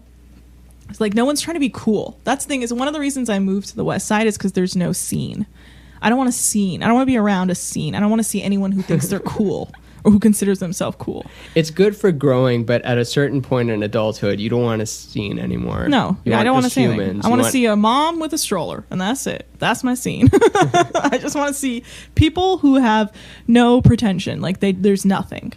They don't think about. They're only considering is like, what should I feed my child for dinner to make Yeah. sure they continue to breathe. What is pretension? It's holding like a certain idea of yourself in your head Yeah, and and, like- expecting everyone else to have that idea. And if Yeah. they're off by a little bit, then You're they get like pissed. Yeah, and I hate that. So like now more so in LA, I'm less likely to inhabit an art scene because I just don't want to be around those people. Like all my art is like I take it in by myself in my home. yeah on Like my I'll buy a phone. book, casually look through the book and be like, I do like that piece. Like books. I still like books and stuff. Yeah. I'm going to the bookstore and everything, but just the phone has changed our relationship Yeah. to visual art and what looks good. Like so much now just looks bad, like because those Facebook filters are pretty cool, like where you can make your font neon and the backgrounds and they all look good. So that's the baseline of if you're just saying garbage, it gets to be decorated pretty like that. So Yeah. when I go to the, what's it called? The brick, what's that? Blanton? What's that museum called? Oh, the Broad? The Broad. There we go. It's The not the brick. Blantz or the Broughton. The Broughton, I The was like- Broad. But there's a big room and it's got that one, colorful painting and another one. And you're like, oh yeah, I guess that's nice. Mm-hmm. But it doesn't wow me as it would as a kid because I'm just overexposed because I follow Yeah. all these 5-dimensional art accounts and Oh yeah, with Instagram, it's like Yeah. That's the thing. I'm really into like weird experimental art, and so I like the more absurd. I'm like, I'm like really into that, and that's because my major in college was techno-cultural studies. what? And it's all just like it's the study of art, machines, And that's what it says on your culture. diploma? Yeah. Techno-cultural. Oh, I guess. Well, Berkeley, I yeah. doubled majored in. Well, I went to UC Davis. I doubled majored in film studies and techno-cultural studies, and then I minored in art studio. Technicultural. So I was really into like intense like experimental video art. That was like my whole vibe. I was really into it. like when there's a video playing and a person goes into the room and then then weird stuff happens. Yeah, I mean that could be trying to something. describe it. It's a very general. Anything and everything can happen, really. There was this one art exhibit I went to where there's slugs and they're eating lettuce, and there's just newspapers covering the walls. Yeah. And I But that's think what's crazy is like anything and everything is experimental art. You can just throw yourself like covered in like mud onto another person and people are like, what is he saying with that? expression. Exactly. Yeah, I mean a urinal. That's what Marcel Duchamp. Yeah, the that's- MoMA Yeah, in San Francisco. yeah, urinal. Everything is an art now. Yeah, the thing is, I've been to almost every museum once, and then I just never go back again because I'm like, I got it. Have you been to the Museum of Jurassic Technology? I have. It's right next to where I live. Oh, crazy! Yeah. Culver City. Yeah, I live like that's fun. a little north of that. Yeah. The little tea room. Yeah. And all of it's made up, right? It's all fake. Yeah, I don't even fully understand it, but it's so trippy to go in there. It's like little weird technologies of different times. Yeah. Technologies. Technology. Yeah. New technology. Yeah. All right. Well, we're like, what, hour 21 here? We should probably start wrapping up. Is this how long you usually do it? Well, I go for anywhere from an hour to 3 hours. Nice. And I have to head up to Culver City. Tonight? Yeah. Whoa, me too. I live there. Oh, yeah. I just learned that. Need a ride? No. Wow, I need okay. to ride back. Don't bite Not- the hand that feeds you. No, I'm just joking. Not in your car. My beautiful Scion XD. Can you drive my car there? Yeah, sure. Yeah. But then you would have to bring my car. I think the longest one I've done is maybe 4 hours with Ryan Singer, and we talk about Classic. just everything. How can you everything not? everything woo woo, which he's far ahead of me in terms Yeah. of Oh, yeah. retaining woo woo knowledge. I mean, Ryan he has is next level on the woo woo. Yeah, he has a whole podcast about Yeah. it. Do you like that stuff? Like, do you think that the pyramids were power generators and?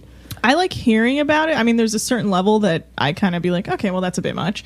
But I like to hear about all of it. That's why I really like conspiracy stuff. I love like getting into it. Me too. I just love hearing about it. I just think it's so interesting because it really is like you hear the same shit every day. It's nice to hear some crazy out there conspiracy theories. Like I will go and like just read crazy shit where I'm like, whoa. Yeah, I went down. What is it like?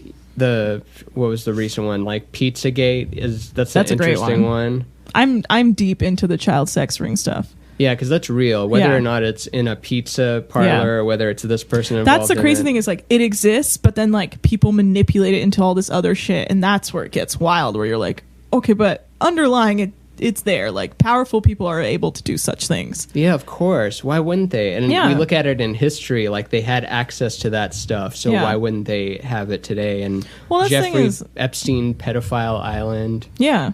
All that shit. It's like, well, yeah, if once you reach a certain level of life and power where you can do or say anything, like, why not take it further? Now I want to fuck kids. That's it.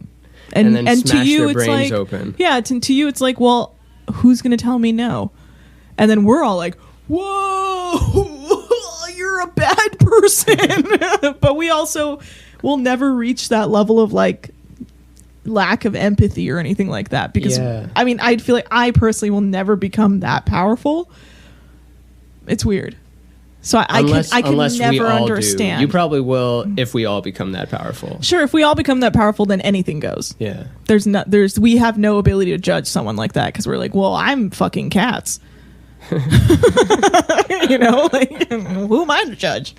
I stick my finger in cats' buttholes. Yeah, people forget that there's such a thing as sociopaths. Yeah. And they think that maybe a sociopath is just that one kid in your geometry class, and it's not someone that could be a CEO or a world Yeah. leader or something. But sure, there's people with very little amygdalas or whatever the thing that causes your sociopathy Yeah. to be, and they're doing it. And That's crazy. didn't they just uncover a big sex camp thing in Arizona?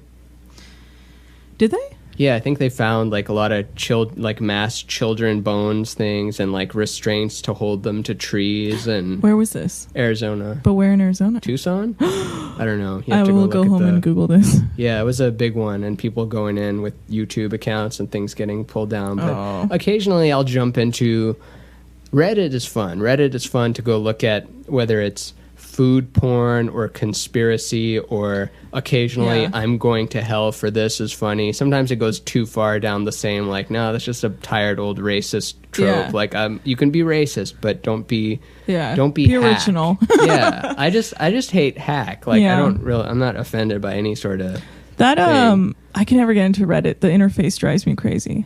because it's just blue text with a little thumbnail. Yeah, and I have to keep There's- opening things. Yeah, there's Red Pix that does it. There's all sorts of different aggregators that you can look at that same content without using their interface. But Yeah.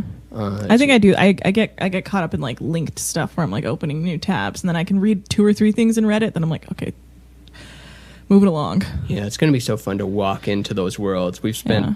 decades looking at a flat screen with our tabs, and Yeah. can't wait to walk into websites and Yeah, basically I live went in to the internet. a few like virtual reality like art galleries where you put on a thing and you can like walk into it, and it's like really crazy. Like it's like this you can walk into an internet structure basically, and it's like what you see in movies when they try and be like, you're inside the internet for like sci-fi shit. But then I don't know, there's something really cool about, I don't know, like built by someone as an art piece. It's something, it's just a little bit more interesting. yeah, to you me, can 'cause I'm see like, inside someone's head. Yeah. Walk inside someone's yeah, head. like, oh, this person built this structure for virtual reality, so that's what they want you to experience, and you can like, I don't know. It's Have cool. have you tried the one where they do it at IMAX VR, and they also, I think you can just download it too if you have the headset, but you start, so first of all, it's best to go in with another person, and you're kept in separate rooms, and you're mic'd so they can hear you speak, but they don't hear your actual voice. They can only hear your modulated voice. Yeah. And you start as a microbe, and you're there in the big sea of microbes, and you're there with the other person you came with. And then if you speak to them, your voice is very heliumed out. And then you're there in that world for a bit, and then you become, I think, I don't know, an amoeba, and then a little minnow fish, and then a bigger fish. So you like grow. Yeah. You evolve. You evolve across everything from a microbe to small mammals, dinosaur, or Wow. dinosaur before the small mammal. Then you're an ape, and then you're that same ape, but you're wearing clothes, and you have a briefcase full of papers that are just falling out. And What is this? I don't know. it's I never just heard a of it. game it's a VR game. You can play it at IMAX VR. Oh no, never heard of it. And then at the very end of all the evolution, you're a robot, and then you're hanging out with all the other forms that you were just playing as, and it's just a big dance party. That's how the game ends. That's fun. Yeah. I think we're headed there. Like, we're... See, I can get into something like that. Like, I don't like VR games where you're like shoot 'em up or something like that. The bow and arrow ones are really fun. You should Yeah? try those. You can feel the way the controller vibrates when you pull the bow Yeah. back. It, like, shakes a Feels little like bit. an actual bow and Yeah. arrow. Wow. Or the one where it's like Dance Dance Revolution, but with your hands, and the notes are coming from outer space, and you punch them. You punch the notes. Really? Mhm. I like ones where you get to like explore things and like walk through things. That's Those what ones I are like. good too. I guess once you add like I have to like game, then I'm like lost. Then I'm Because like, then there's a potential to fail, and well, then you're it's- not good enough. well, that it's more also that I'm just not I don't have very good hand-eye coordination, and then I just feel like I'm Yeah, I'm you just played like, soccer and rugby, so I guess good mouth-foot eye-foot coordination. yeah. Well, yeah, eye foot it would be just not hand-eye. Do you Like- drop stuff a lot? Yeah. I'm very clumsy with my hands. I can't play video games and like look at a screen. Like I always have to constantly look down at the controller. Oh, interesting. I'm not very good at that. It's weird. Maybe just because you don't do it. Yeah, probably. Yeah, Probably you if I would did be it good long if enough. you just did it a lot. Yeah, but yeah, I'm better with my feet. Someone had a joke about how you're not really left-handed or right-handed. We're just lazy. Like, you pick one hand and you're like, no, I got it. I'm just going to let this hand suck at everything. Oh from yeah, now I on." mean, when I was growing up, I would try and write with my left hand, and now I can write with my left hand. I also would like train myself by like painting my nails with both hands, like switching back and forth by using both. So now I can actually write decently with my left hand, but my right one is my main one. Me too. I don't know what I can do with the left I would one. just like try and force myself to do it, and like color and paint with my left as well, so I could get That's better discipline right there. At it.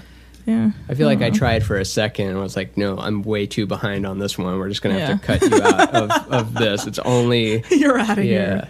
Yeah. What are these triangles? I know you've got on your fingers. You've got a play and a pause button, but then on your other arm, and a stop and a eject. Oh, cool. Yeah. And then you've got these two triangles here. What do those represent? So these ones are my parents.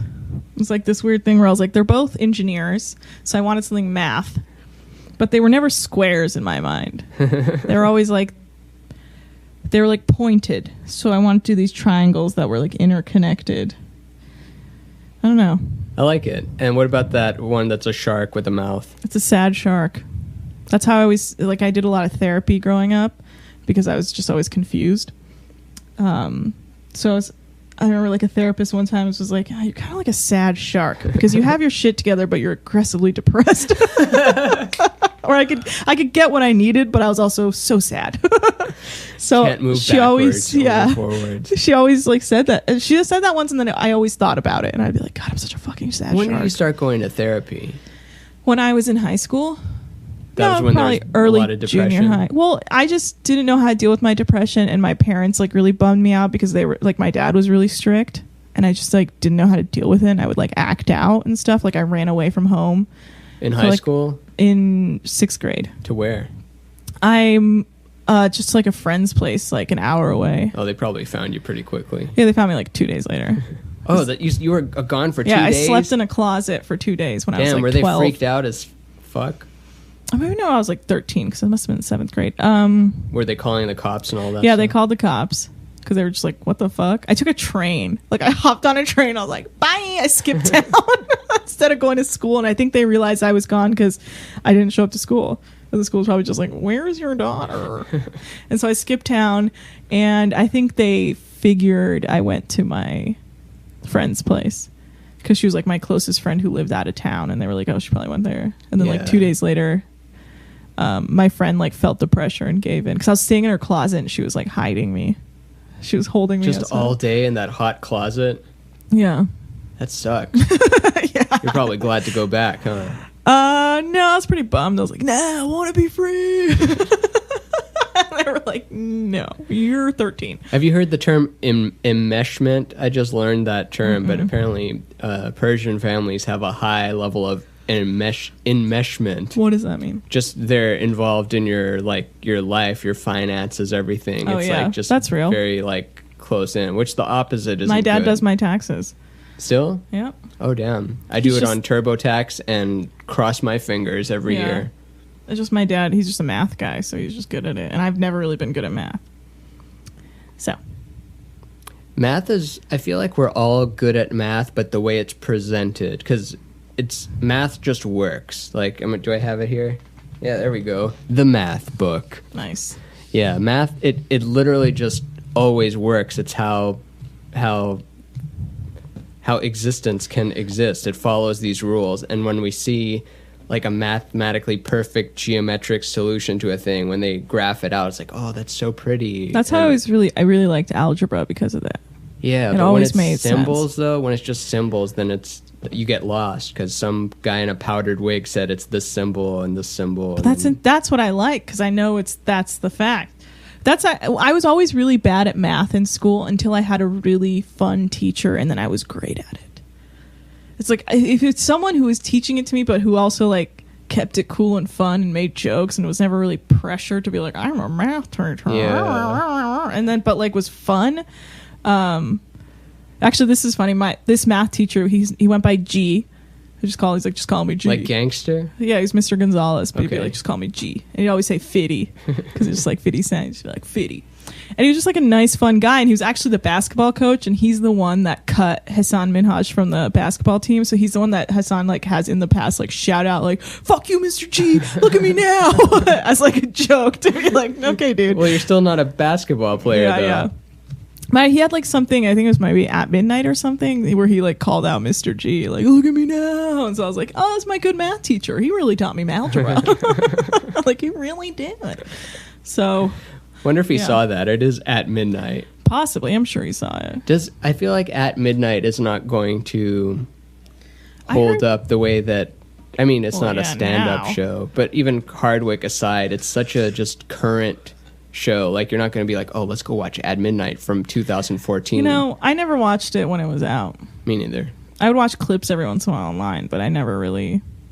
Also, because it never made sense. Like, he would just be like, points, and you'd be like, for what?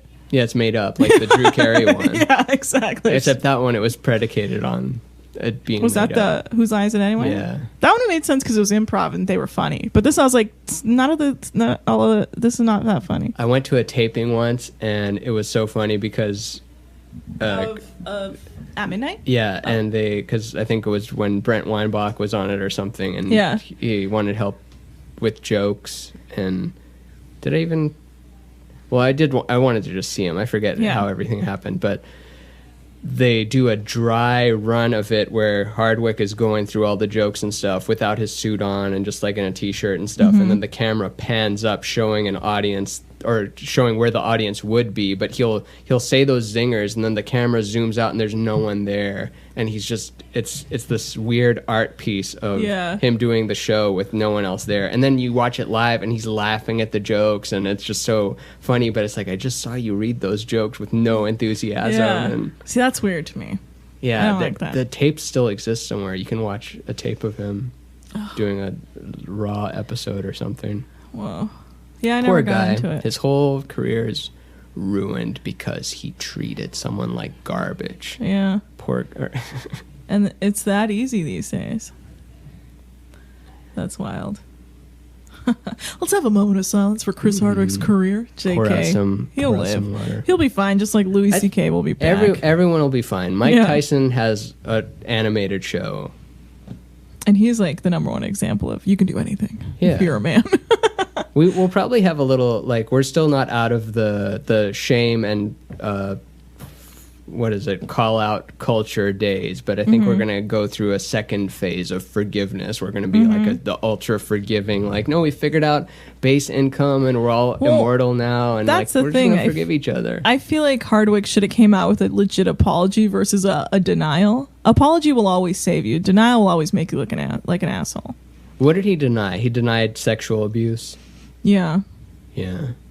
And then she says she has like audio of it. Yeah. So like, don't even think about suing me. But isn't in California you have to provide consent to be recorded, otherwise you're in trouble? Is it? I don't know. I think so. I believe you. Maybe. Probably. You consented to this. Did I? Yeah. We'll see you in court, Ramin. If I invited you over and said, "Hey, do you want to talk to me and have a conversation for 2 hours without doing anything else, without the TV on, just like facing each other, having a conversation?" I would have said no. Yeah, but it's like, no, but wait, I'm going to tape it and then release it to the public. Oh, then of course. Then of course I'll do it. I remember, I think Fahim Anwar had a tweet that was like, I went to record. Yeah, he's one of my favorites. He's like, I went to go record a podcast with a friend, but at the end it turns out it didn't record, so really all we did was schedule a 2-hour conversation. It's just like, wow, man. That's intense. Like that Eric Dodorian joke of like his podcast is you come over and then I put a bunch of laundry in the dryer and then I dry it for an hour and then I take out the laundry and then I pile it all over you and you feel the warm laundry on you and we don't even tape it. It's just I just want friends to come over. I think that's the joke. Oh, I miss that guy. I wonder what that guy's up to. He's across the country, right? Is Fahim Anwar Iranian? No, he's Afghani. Oh, of course. And what about Ismail Lutfi? He's Syrian. And I know Shireen is Syrian, right? I don't even know. I know everyone's ethnicities. If you're brown, I know where you came from. No. What's Hassan? He's Indian. He's Indian? Oh, yeah, I should have known. But he's like Muslim Indian. Muslim Indian. Yeah. And then Ahmed Weinberg is white Muslim. Mm-hmm. That's a strange one. Mm-hmm. But, I mean, he talks about it, so it's not that strange. Yeah, I love his character. Like, he has that character. It's like, I'm a Jewish Muslim or something. I don't know. He has like this bit he does where he exaggerates it really heavily and then has all these jokes that are like, he has that one that's like, something like Osama bin, I can't remember it off the top of my head, but it's something about like Osama bargain bin or something like that. Like, because he's Jewish and Muslim. I don't know. Osama bin bargainin. I'm ruining it so bad, but it was something like that about a bargain bin, but then he also like mixed in like Osama bin or something like So that. his parents were Jewish and then they converted to Islam? I think his father was Jewish and his mother was Catholic. And they both together, I think, converted to Islam. Oh. I think. I can't remember exactly if that's how he said it before. Praying 5 times a day with the carpet and everything. My mom friend does growing that. up. Oh, really? My mom is very, very devout Muslim, Oh, crazy. but in like a progressive way. It's pretty funny. Like sometimes I'll call her and be like, "Oh, sorry, I'm on Google Hangout doing Quran study." And you're like, "Oh, so sorry."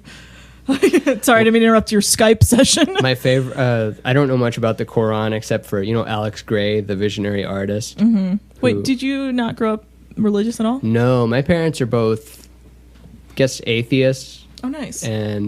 but not even... Like secular? Because my dad is Yeah. very secular. Because my mom's side is Baha'i, Oh. and then my dad's side is Muslim, but then even a generation up from them, not crazy religious. And then my Yeah. dad, they're science, engineer people. Mm-hmm. I'm probably the most woo-woo of anyone in my family. I'm always trying to show them, like, have you seen this hollow fractal talk? Have you seen this simulation Yeah. theory talk? And they're like, no, I haven't. I'm like, but you're in the sciences. Why wouldn't you want to know what the proton is actually made of? And they just don't care for it. And then What do your parents do? well, both are retired now, but Yeah. engineers. And actually, no, my dad actually now still works with his friend's company and What kind of engineering? chemical. Both? Yeah. Nice. Yeah. My mom is electric and my dad's civil. My mom was physics in school, Wow. and then my dad was chemical engineering, and then I don't know how she ended up back Doing in chemical engineering. chemicling. Just because, I don't know, I guess she had to raise me and my brother, and then That's cool. too long away from it. And Chemical then moving. is hard. Yeah, memorizing all that stuff and Yeah. all those interactions of everything. Have you seen there's a periodic, because the periodic table is, I'm fascinated with sacred geometry and vortexes and how everything abides by the golden ratio. And there's like a golden ratio periodic vortex. So the table is, well, you've got hydrogen here, helium here, and then you've got your metals, and then you've got, it looks weird. It's not intuitive. Yeah. And someone came up with this vortex that it predicts future elements if you follow that vortex. Like it Really? Yeah. I never understood any of that. I would like look at it, but I could never put it together in my mind. Vortex stuff. Yeah. Like I don't understand like how it would predict another element. Like I don't get it. Just through the curve of, if you're plotting where this point is, where the next one is relation to that one, what its weight would be, what its characteristics. I'm not even doing a good Yeah, job that of thing is, describing it. that's another thing I struggled in school is like things being described to me. I had to have it drawn out in front of me or I would never understand it. So you're more visual. Yeah. Me too. Much more visual. Visual. Like that's why I could never like do math in my head. I always have to like write it all out.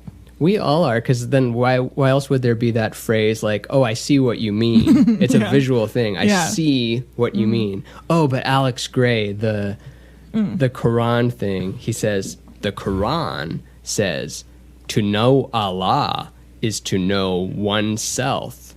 Oneself.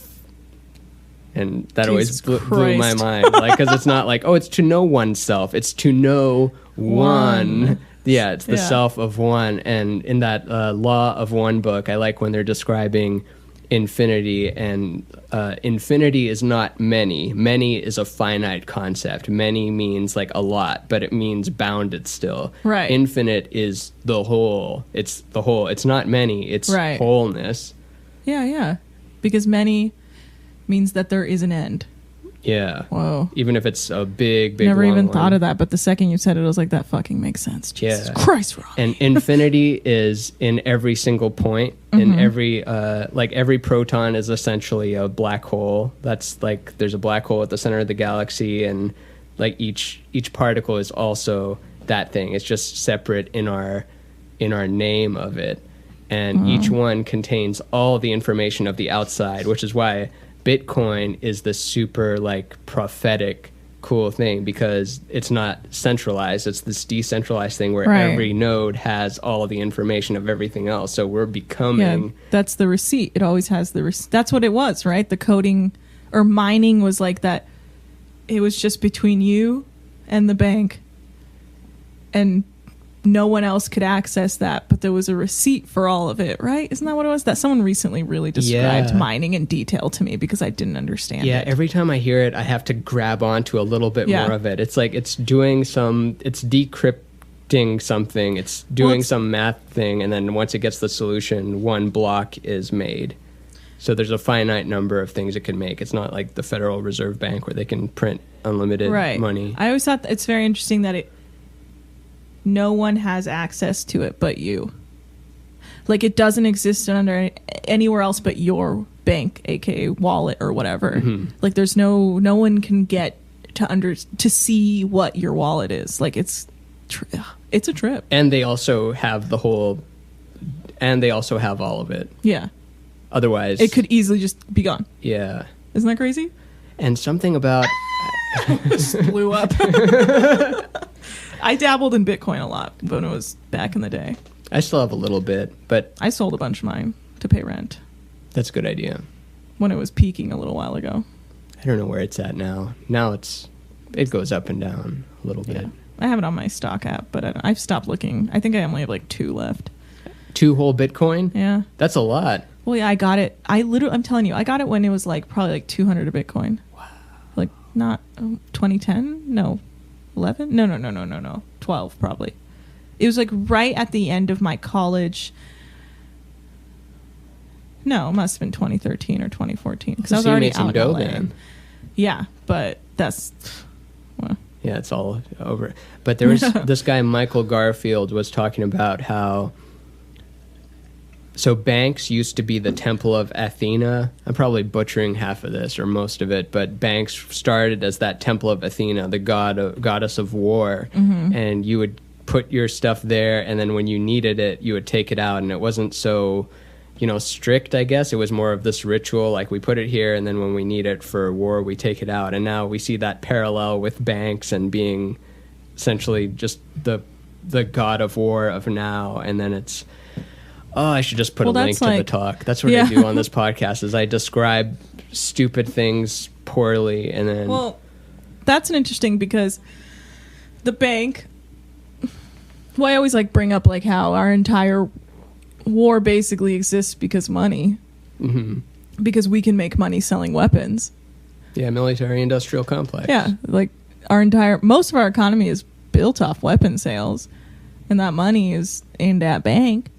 And so it's all built from that. Like, we made a bank to put our money in, and then we took that money out, got weapons, sold those weapons, a war broke out, we made more money off that, and then we were like, oh, can you believe what's going on in the Middle East? Can you believe the savagery? Anyway, I gotta go to my bank and make a deposit. Yep. Cycle. Mm-hmm. But it's going to break. It's like my father always says, because whatever, Middle Easterners, he goes, we came from dirt. We're dirt, we're literal dirt people in the sense that we come from old Persian Empire, like the Ottoman Empire, like that whole world, like Mesopotamia, like someone picked up some dirt and sold that dirt. And that's how it began. And then they were like, okay, well, give me this, I want this dirt land so I can build my home on it. And so you paid someone for that, or you just took it, and that's how it started.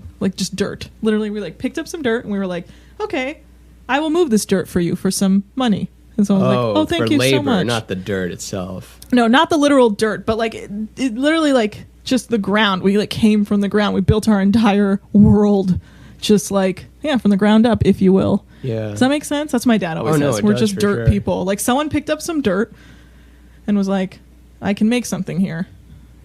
Is your Persian history pretty good? Because I don't know a lot of it. I'm trying to be better at... I mean, I've read a lot about it. When I go to Iran, they give me books and stuff. Family?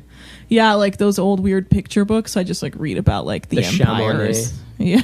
Yeah. Yeah. Shamaneh or Chamonix? Chamonix? Chamonix. Yeah. I don't know. If you say it enough times, I'll forget how to say it.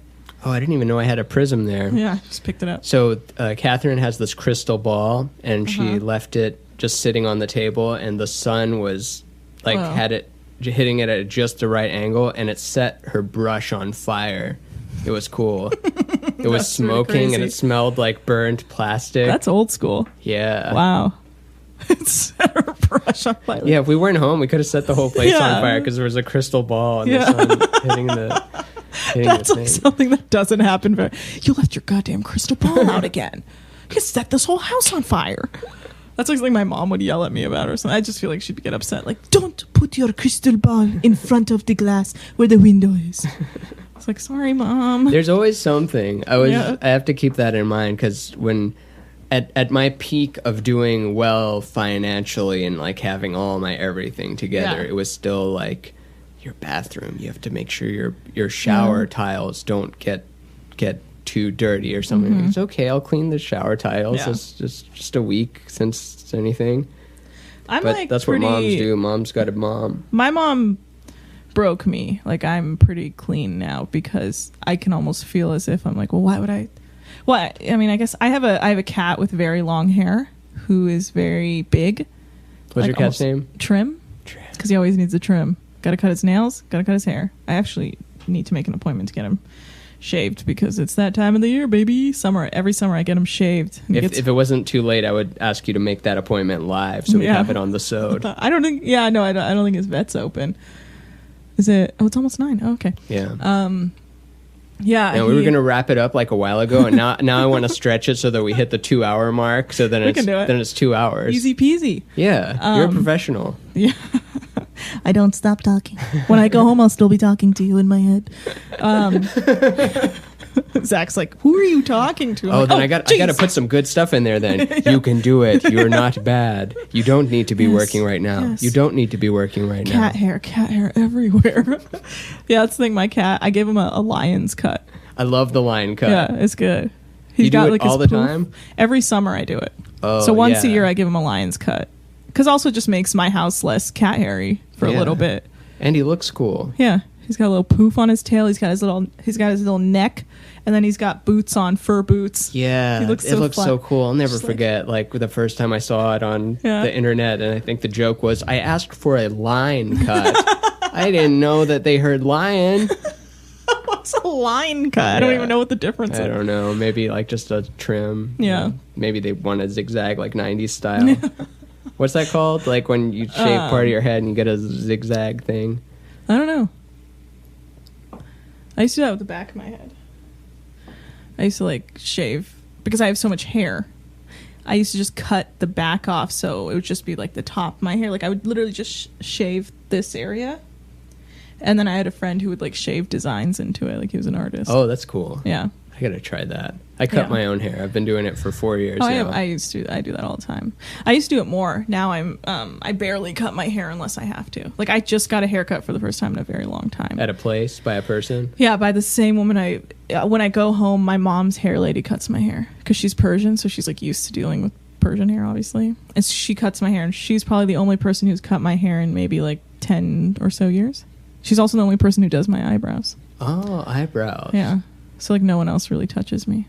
That's like a big Persian thing too for Mm-hmm. eyebrows, especially women.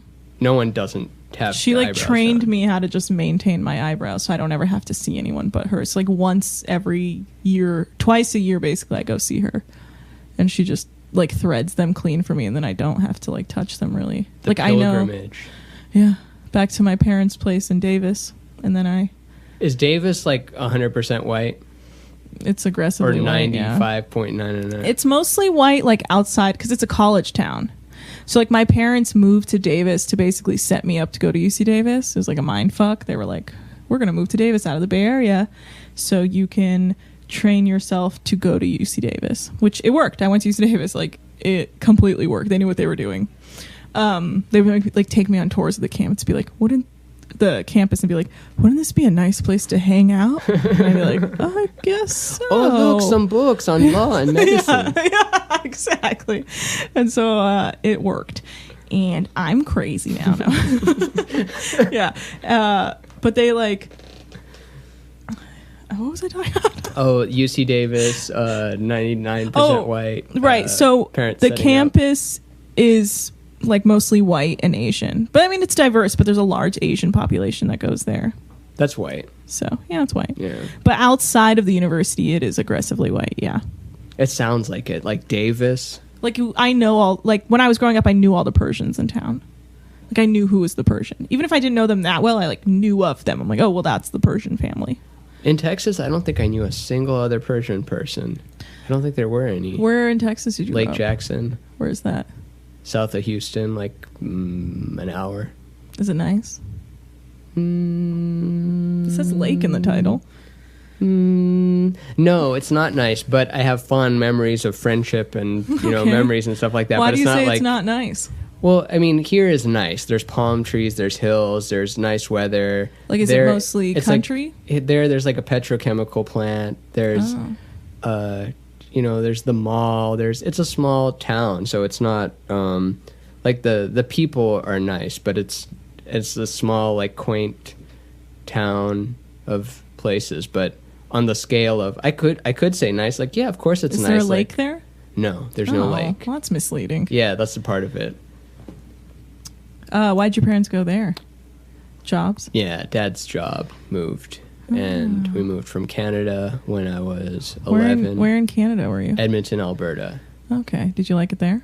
Yeah, I did. I didn't like school, and I remember that I was sad to leave our place because our house. I'll never have a house that nice in my whole life ever again. Was this a good house? Yeah, we had a big lawn. It was like an acreage, and it would snow, so we'd have this hill, and there was like woods and a lake that would freeze by. So it was like a big outdoor just wonderland for a kid. Yeah. And but I'm like fascinated by the homes people grew up in. yeah, it says so much about your. I don't know what it says a lot about you, but I really like it's such a part of architecture, you. but I also really like how people interact with their homes growing up. It's a cool thing to me. Like I never like the mirror that's on the staircase, Yeah. and I would just make faces at the mirror when Yeah. I'm going down the stairs. Or the staircase, we had a mattress that fit perfectly in between the stairs, and we'd ride it Oh, that's to the great. bottom, which we weren't allowed to because you could break your neck or Yeah. something. But when my parents weren't home, Yeah. we rode the mattress down to the floor. That sounds like amazing. And it's okay for me to say it now because I survived and I didn't break Yeah. my neck. So it's like statute of limitations.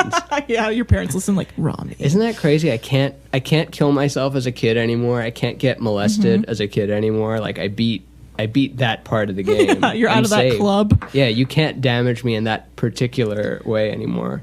Yeah, that's interesting. I didn't like the home we lived in Davis because it was too like track housey. What's that mean? Like it was too like much of those like new like tiny like mansions in a way. It wasn't a mansion, but it was in the sense that like it was a nicer home, but it was in a neighborhood where all the homes kind of looked the same.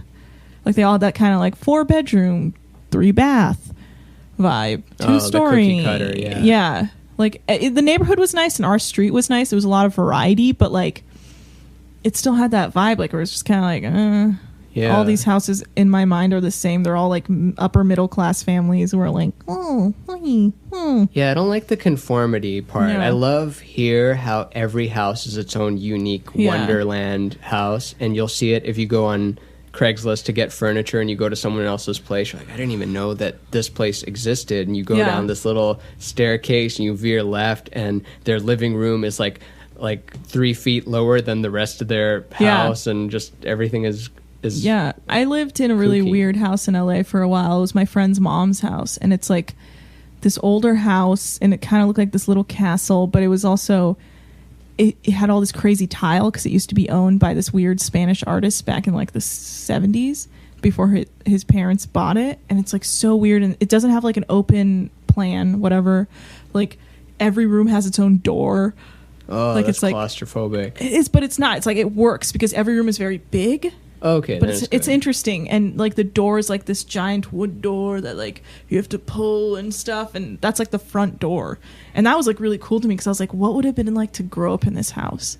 And it had like a converted attic, so the attic was kind of like this little mini apartment for him, my friend and his brother. Like that stuff's like fascinating to me, like just the difference of being raised like to like interact with this home. Like it was probably so fun because it was such a little weird house, and like to have friends over and be like, why is everything tiled so like it was like beautiful painted tiles everywhere that made no sense. Like who did this? And they'd be like, the weird artist we bought it from.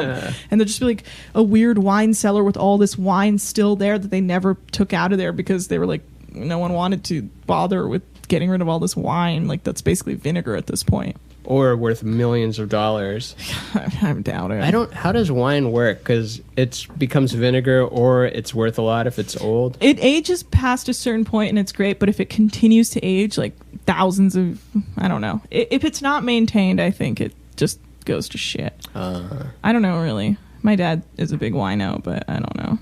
I don't really. I think it's fine, but I'm not at that point yet to have that as a hobby.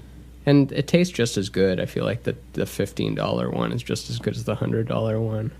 Yeah. But I get it. Nice things. Yeah. My dad, I don't know. I really liked my home as a child growing up before we moved to Davis. What was better about it? It was just different. It was a little different. Cookie cutter. What did you call it? Track housing? Yeah, it wasn't like that. It was just kind of like fun. There was like a little front porch area. There was all these like bushes and stuff we could hide in and play in, and like the backyard, it was like a hill so we could climb and we could see the deers and stuff, and it was cool. It was like hilly because we were in like the Bay Area, and it was just more fun. Like you can go on little adventures.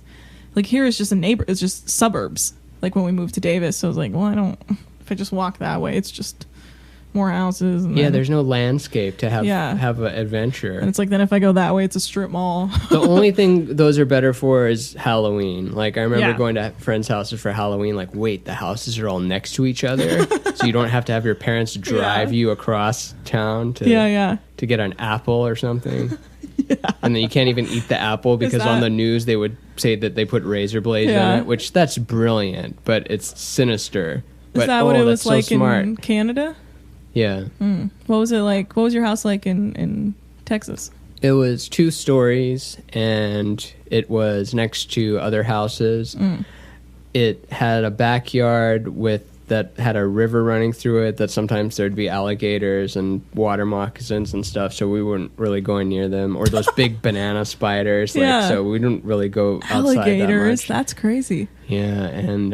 so it's kind of swampy in a way. Yeah, very swampy. Yeah. And if it would flood, it would come up a lot. And I might have told this story already, but there was this big water moccasin that came to our front door, and like all the neighborhood gathered around, and eventually like my dad had a shovel and was like, everyone was like kind of rooting him on to decapitate the snake as it was leaving. That's crazy. Yeah, he couldn't do it, so he let the snake go. I thought they were all going to welcome in and give him a coffee or tea. No, it was one of those ones that would kill you, like easily. Jesus Christ, that's terrifying. Yeah, it was giant. It was just kind of hanging out. Like, had I gone out to get the mail, I could have just stepped on it, but it was just in the front, just slithering away. That kind of will, like, snakes, I'm deathly afraid of snakes. I can't even look at them. It's just ingrained in you? I just There's don't something like weird snakes. mythologically of snakes. It's I the don't like thing how that they tricks look. us. Yeah, I don't Like care what- for them. What is it? Adam says that Eve did it, and then Eve said it was the snake, and then the snake's like, And they're like, fuck you, woman. yeah. We don't believe you. Do you watch The Power of Myth by Joseph Campbell? No, but a lot of people recommended that to me. It's so good. I'm one of those people now. It's on Netflix. It teaches you about everything. Yeah. Yeah, like how it's, hero with 1,000 faces, like the similarities between the Christ and the Buddha, and the rituals and representing birth and death, and how we don't have ritual anymore, and that's why most of crime is committed by men in their 20s, because they don't have a place in society. So most likely to get into ISIS. What, young men in their 20s without rituals who haven't seen Joseph Campbell? I agree. Yeah.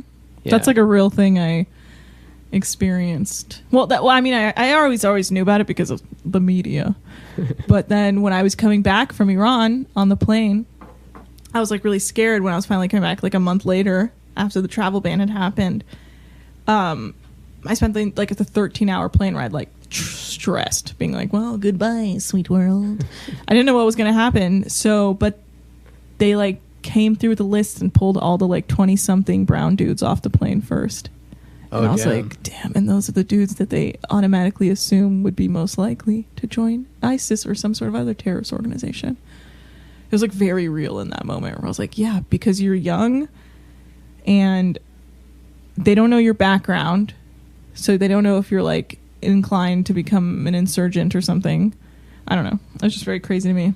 Yeah. What's the line he said is, so basically in men rituals, tribally, like the men have a big ritual around them and they do stuff to them and haze them or whatever the thing is. But for women, it was often life initiates you. When you have your period, you just kind of go in a hut and you sit there for 2 weeks. And because life is, like, woman is a vehicle of life, and then man is carved by society. Like they're a separate thing. They're not ingrained within the awesome power of life and giving That of is life. true. Like in like Roman mythology, like you weren't a man. Like there was always things that made you a man.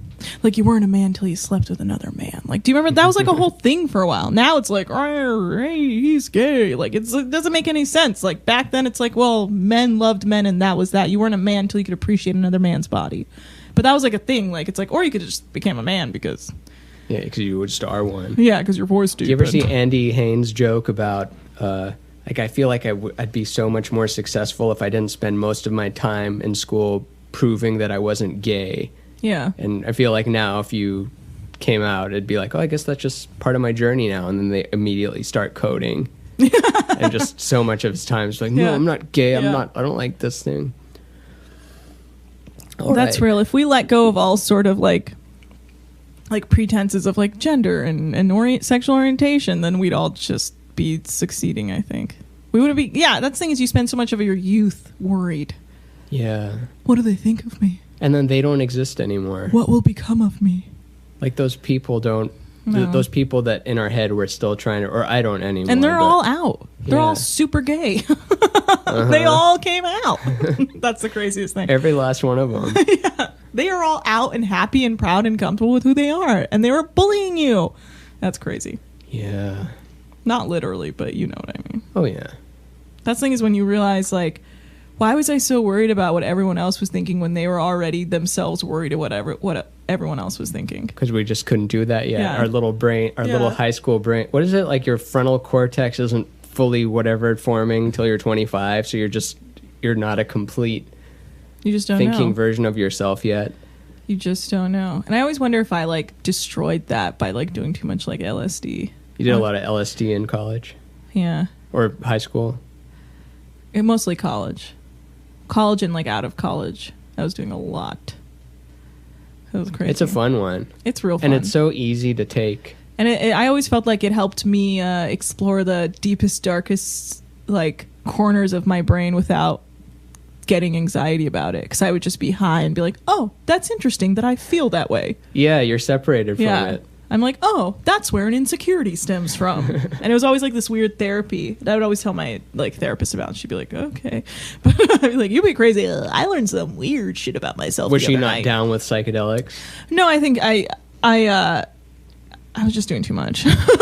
Yeah, you can break your brain. Yeah. Like I had to like chill a little. My friend Shane Moss. Yeah. You know Shane, Yeah, I'm yeah. sure, just because you know probably twice as many comedians as I know, and you probably know the ones I know, with the exception of local Austin deep cuts from 2008 or something. But And even then, I know them too. he broke his brain by doing, I don't know, like 2 years worth of psychedelics in a month. Yeah. And then had to go to the psych ward. Because that happened. I've had my moments where I'm like, oh, you fried. You know Terrence McKenna?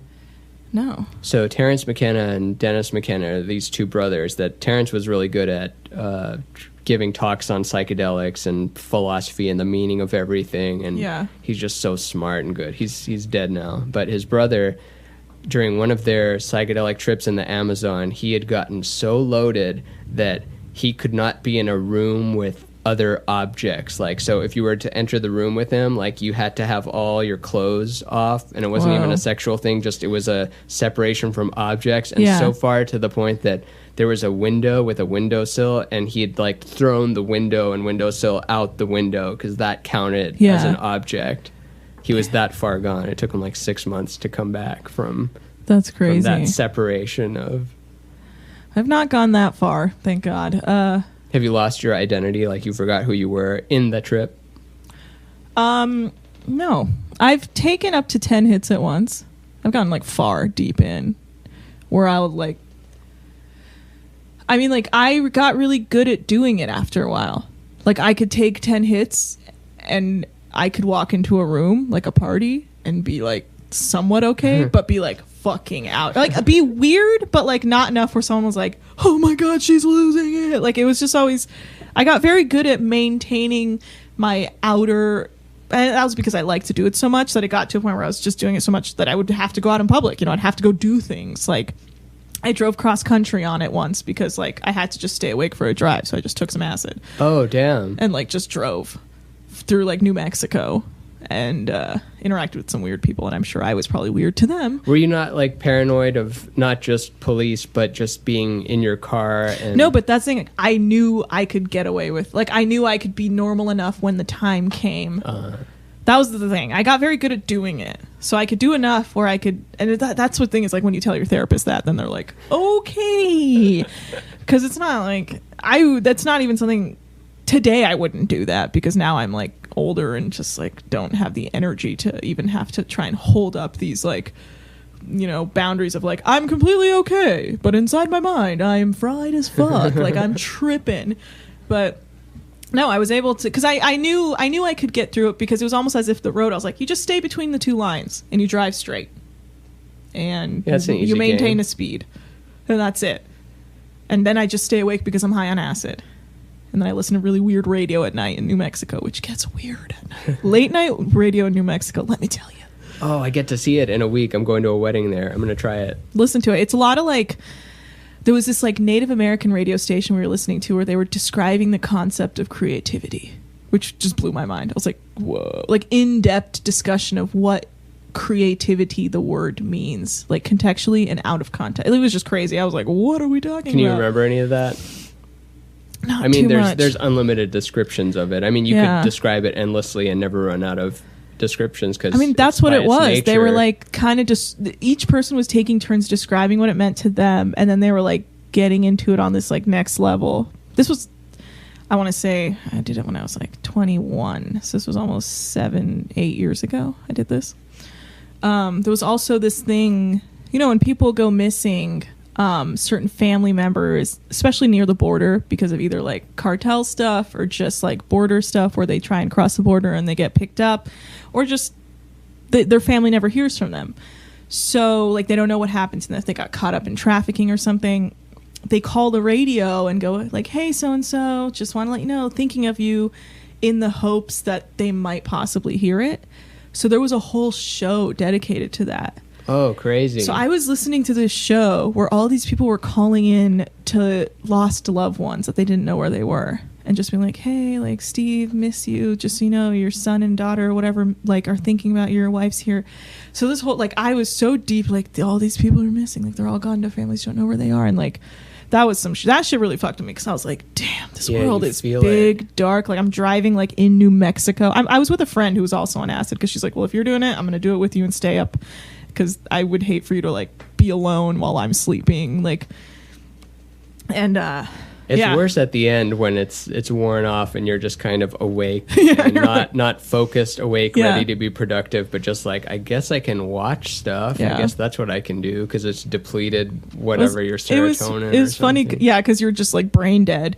And then we as morning hit, we like crossed the Texas border, and then it was just like all right wing radio, and we were like cranky. Like, cool, okay, what are we listening to now? Oh god, is there an NPR station around here? We're like losing our minds. Have you seen in Burning Man? I haven't even been to Burning Man. I just heard this. Too dusty for me, I always say. Too what? Too dusty. Too dusty? Probably is. I've never even been, but when you're describing those missing people radio thing, there's a building like at the outskirts of the Burning Man where people go and they put up photos of deceased friends, loved ones, everything, and you just go up there and you put a place on the wall, and then on the last day of Burning Man they set the whole thing on fire, and then everyone howls like wolves outside of it. I thought that was cool. That's it's a little cool. ritual I'm of getting into that. over the thing. Sending them off. That's wild. I like energy like that. Yeah, because even a photo can hold an energy of someone. like just a photo of them. Like I have a lot of photos of my uncle, my dad's brother, who I was very close to, who passed last year, or not last year, the year before last, who I look at photos of him and I can like feel his intense vibes where I'm like, damn, you're an intense dude. Yeah, because he vibed that Yeah. for that one moment in history, and then it Yeah. hit the celluloid or Yeah. hit the, I don't know, receptor in the phone and zeros and ones, but I'm guessing it was a real photo. Yeah. Yeah. It's a film, as they called it back in the day. What is that? I think it does capture, it does steal, or it does capture your soul. So that's, you could think of that as not good, but conversely, the soul is eternal and infinite, so you can let it capture those moments as much as you want. Yeah, that is interesting. Yeah, you're never going to run out of it. It's source. I always feel like film is interesting because it imprints, and that imprint is, that's energy. I don't know. It's light that it touched you, Yeah. and then it hit the thing. And then it imprinted it. Yeah, That's crazy. That's And why turned it I really upside down. liked like my photography classes, because I was very fascinated by the film and then like printing with like the light. yeah. The red and, like, room, yeah. the dark room. My dad would and do then that. developing Dip it in the water. Yeah, and the chemicals. That was always very interesting to me. Now you can take 50 selfies and you throw them all away except for one. Now I just like airdrop them all to myself. hmm Why would I ever develop? I can just airdrop it. My nephew, he's like, I get 60 photos of him a day, and I'll have to turn off my internet on the computer because I can't get it to stop like dinging like photos. Like What before. is he sending photo? He's sending you photos of himself? No, my brother is sending photos because he's like not Oh. even a year old, Got so it, he's a got baby. But they're taking photos, but we share the photo app of the thing. So now Yeah, it's like yeah. gone too much the other way. It's like, oh, I've got to turn off the internet for a moment, like because it keeps dinging Yeah. with the baby photos. I'm like, I'm gonna look at it in an hour afterwards, but it just keeps. That's cool. Keeps I never showing thought to up. do that, to have like a shared photo album like that. Yeah, we've got, so Catherine's got a nephew and I've got a nephew, so it's like we've both got nephews. Yeah. That we What's see your- every moment. Did of your it. brother marry a Persian? No, she is Chinese. Oh, cool. I mean, American. They met in Berkeley, but they also knew each other when they went to Rice together. Oh, they went to But, Rice? Yeah. That's a good school. Yeah, it is. I've heard that. I've heard other people say that, so I just say it. That's a good school. It's a very good school. Yeah, I got Oh, rejected nice. from it, and then I Oh. put the rejection letter on the fridge. I thought that was funny. My parents didn't think it was funny. Yeah, I can't I was like, I imagine. got the letter. And then I put the letter up. I'm like, I didn't say what kind of letter. Where'd you go to school? University of Texas at Austin. Oh, okay. In Texas, if you're in the But top that- 10% of your class, they have to let you in. It's like some law that George W. Bush passed. Or But that's a something. hard school to get into, right? Because everyone wants to go there. Yeah, but they had to let me in Hmm. because I was number 59 out of 590 kids. Wow. So they had to let me in. I went to a small high school, so it was like a JIP. What's There's small, only- like 100? It was 70 Graduating? senior students Oh, that is graduating, like small. 300 altogether. That's very small. It was a small- Yeah, it was a small technology high school where we didn't take tests. We only did group projects, and we all had laptops. We did everything on laptops. That's so cool. Yeah, it was like funded by Bill Gates somehow. I didn't have a laptop till I was We all- 25, and then I don't have one because it died. I threw it in the garbage. We all had Dells. Did you have a Dell? No, I had an Apple Oh, because I'm not brand loyal. I mean, I've got the PC there, I've got the Mac there. It's for oh yeah. for whatever I use it for. Like Yeah. this is good because it's got Logic. I like Logic better than I like what's the one called for Adobe? That's how much I don't like Pro it. Tools? No, No.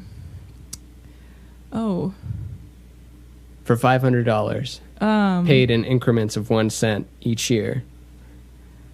Well, it's oh my god, I've lost it. Yeah. Because Pro Tools is Avid, Yep. Logic is Apple, And Adobe has Audition. Audition. There we go. God, that took me so. I had to like break it down in my mind, like, oh, the Pro Tools goes to Avid. Na, na, na, na, na, na. I haven't memorized the song. You know the song we all learned growing Yeah. up. Pro Tools goes to Avid. Then you got it. Logic goes to Apple, and then Audition. Yeah. Logic's crazy. You can make so much cool stuff with it, and Yeah, we learned Logic because I took a class called Intro to Sonic Arts, where we learned how to make experimental sound art, and then it was like intermediate Sonic Arts. We got That's so fun. What a fun school. Well, Intro that was to my making... yeah, that's what Fake- technocultural studies was. It was like all experimental art. It was the study of technology, culture, art, and machines. What did your parents think? Where they're like, what is this? They didn't understand it. I'd be like, it's like digital media. Even then, you could have said computer science. Yeah. It's like computer science. Oh. Yeah, but unfortunately my father had learned to Google, so it was hard. It's hard to lie about these things. I remember when my dad taught me about Google because I was using a different search engine and it had You were just like come out. using Bing, and he's like, you fool. Bing's good. Yeah, I know, you told me. Yeah, that's right. I I already search said all wrong. video stuff now because of you. Yeah, doesn't it make so much more sense? Yeah, because it brings up Daily Motion. It's not all like YouTube. Yeah. Conflict of interest, Google. Yeah. Very conflict of I interest. know. Well, that's the thing is you can't sign into YouTube anymore. Now you have to use your Gmail account. I hate that. I I hate when know. they changed it and then you try to change your profile and then it goes to Google Yeah. Plus and you can only choose from these. Well, the thing is I was trying to get into my old YouTube account, and I was like, why will it not let me sign into it? But then it was like, oh, wait, it's connected in your Gmail. And I was like, I never did that. It was so much easier to not do that, yet they did it. Yeah. I And don't remember, care. what other stupid thing did they come up with? Buzz. Remember Google Buzz? What was that one? It was Google Plus before Google Plus. Really? It was their attempt at a social network, and it tanked. You don't remember it? I don't remember Buzz. I remember Google Plus, but I don't remember Buzz. Yeah, it was super. They really wanted Plus to knock out Facebook, and that did not work out. Uh-oh. Well. What just fell? Oh, I should have just gotten that and then had it be on the podcast. Yeah. Yeah, but I guess we should wrap it up now at 2222222. That's like a really good number.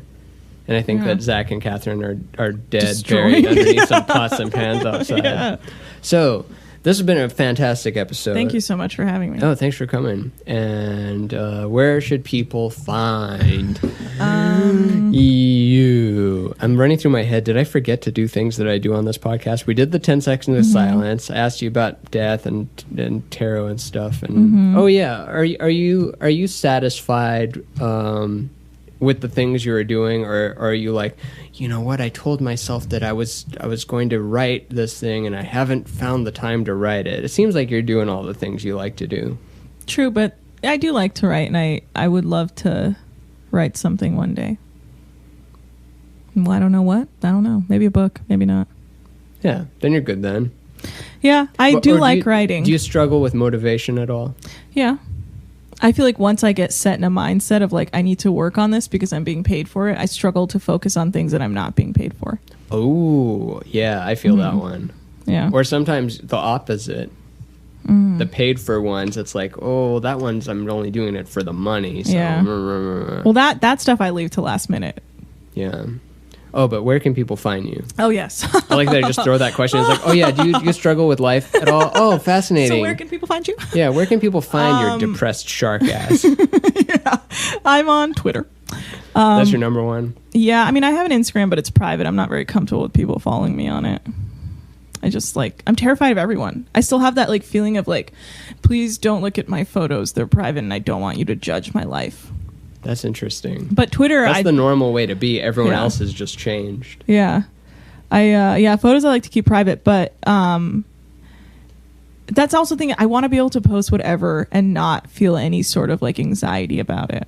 That's why I always tell my parents, following me on Instagram, it's a privilege, not a right. I let them follow me, but one wrong step, you out of here. You see Chad Daniels' Twitter where he's like, Twitter is my adult time. For family stuff, go to Facebook. So he's just super Yeah. real and raw. And Yeah. man, what a great stand-up. He's a real road dog. Chad Daniels, he's great. I used to see him at festivals. Yeah. Oh yeah, okay. So I'm on Twitter at Anna Hossnieh, ANNAHOSSNIEH, or as my Iranians call me, Anna. Anna Sham. Yeah. Barodaret. I gotta go. Barodaret Begu. What if I just left? I was like, oh, I got it. Oh, I gotta go. Just automatically, I'm Pavlovian, just trained like a dog. Oh, what about the phone? Does the phone constantly ring in your house? At my parents' house? Yeah. Yeah. Yeah, we'd have different landlines, and the way the phones were, I don't know, whatever build of the phone is, after one was done ringing, the other one would just get the signal, so it'd be like... Yeah. Yeah. It'd always just be my parents' friends like calling to talk for an hour about whatever the fuck they talk about. Persian stuff. Persian parent stuff. Yeah, Twitter's fun for me. I get real, I get political, I get cray. Good. Sometimes late at night I tweet a bunch of weird shit. So, come for the weird stuff, stay for the political links. Oh, news, baby. I tweet funny stuff sometimes. Sometimes I get really weird because, you know, I still stem from back in my brain, still got that weird experimental concepts going on. So, things get weird. That's good. That's the best stuff. Yeah. And then, what else? Oh, Ethnically Ambiguous, which is my podcast with my co-host Shireen Yunez. We talk about the Middle East. We have fun. We joke. We talk about like Middle Eastern news that like mainstream media doesn't cover, and then we also just like joke about growing up with like immigrant parents and like different things that like just, you know, you don't really hear about, and how we were like different weirdos. Yeah, it's a good brown people podcast. Yeah, it's a good like any sort of foreign immigrant person podcast. Yeah, because most immigrant parents are always the same. They're intense and they want you to get a good job. Yeah, family and education. Yeah, which not to throw that advice under the bus. It's hard good advice, but also there's more to life. Yeah. They just want you to work hard. Because, you know, they all walked 18 miles in snow to get to school, so you should be happy. Our thing is going to be like, we had to post on each individual platform. There wasn't just one platform. You don't even know how lucky you are. Yeah. Insta, Facebook, Gram. Mm-hmm. Yeah. So that's weekly. It's on the HowStuffWorks network. You can find it on iTunes. Just search Ethnically Ambiguous or my name. I'm sure it'll pop up. And then I produce a daily podcast called The Daily Zeitgeist that I pop in on every once in a while. And that's the flagship, right? Yeah, of How Stuff Works. Yeah, well, the How Stuff Works comedy, yeah. Yeah. And it's just news, pop culture. We have fun. Yeah, it's a great show. Ramin's been on it. He'll be on it again in the future. Yeah. And we have fun. And so, yeah, listen to Ethnically Ambiguous if you like good stuff. And we get weird. We talk a lot about mental illness because Middle Eastern families. Come in. Jesus Christ, that scared Zach, me. do you want to say hi? We're just wrapping it up. Hi, guys. Yes. That's all it Zach took. on the pod. Yes. Yeah. So we talk about mental illness because immigrant families refuse to. Zach, my boyfriend, is in the room. Yay. I'm touching his butt. Hell yeah, it's a good butt. I'm jelly. All Okay. right. Well, thanks for coming. Almost 3 hours? No. Yeah, this is a real 27. one. Woo! Yeah, if we stretch it for 2 more minutes, it's 2.5 hours. Wow, we really did it. Look at us. Yeah. Just 2 Persian girls. Yeah, just 2 Persian girls in the city trying to figure out their place in this Yeah. weird non-Persian woman dominated Trying to figure out world. our unibrows together. Yeah. Perfect unibrow game. Mm-hmm. Is there a lot of plastic surgery in Iran? Mm-hmm. It's #1 in the world, right? Yeah. A lot of plastic surgery, a lot of like drawn on eyebrows, a lot of makeup, like just a lot of looks obsessed stuff. Yeah, because I thought the materialist Persianness was because that the people that made it out were the people that had money, so then it's more well off or something. But I think in general, it's just a culture that values They like to look nice good. things. Yeah, definitely. Yeah. Gold, dude. Gold. Gold. Fucking love gold. Oh, My yeah. parents' house there's a lot of like just random gold shit. It's just like there. Gold frames. There's just weird gold shit. And also, if the shit goes down, then they can just grab it and run with it. And it still has value. My mom always jokes like, "Hey, if we ever pass away, you got to search this house full for all the hidden gold." And I'm always like, "It's a joke, or do you really want me to search the house for hidden gold? Like, I don't know." Like, she just got like gold in every crevice. I have to find it. It's like a little scavenger hunt for Persian money, is aka just gold. I think it could be real. Yeah, I know. That's the weird thing. I won't know until they pass, and I have to go goddamn rip that house apart looking for all the gold, the quote unquote gold my mom claims. And by then, the 3D printers will be so good at the molecular level that gold won't have any value. Yeah. And it's all... You can print gold. You're just like, damn it. Yeah, it's just a molecule. It's like, oh, easy. I can't believe it. We did it 2.5 hours in 10 seconds. Guys, Ooh, what a good Ramin pod. and I are best friends. We are. Forever. Betcha. Betcha! Podcast end con. All right, that's the episode. Thanks for coming on. Thank you. And That's it. Stay, guys. I'm trying to have a like I'm end gonna thing. do You it. know when Pete Holmes goes like, keep it crispy. You should be like, hold on, hold on. hold on. I want it to just be stay. All right, guys, stay. And yeah, that's it. Wow.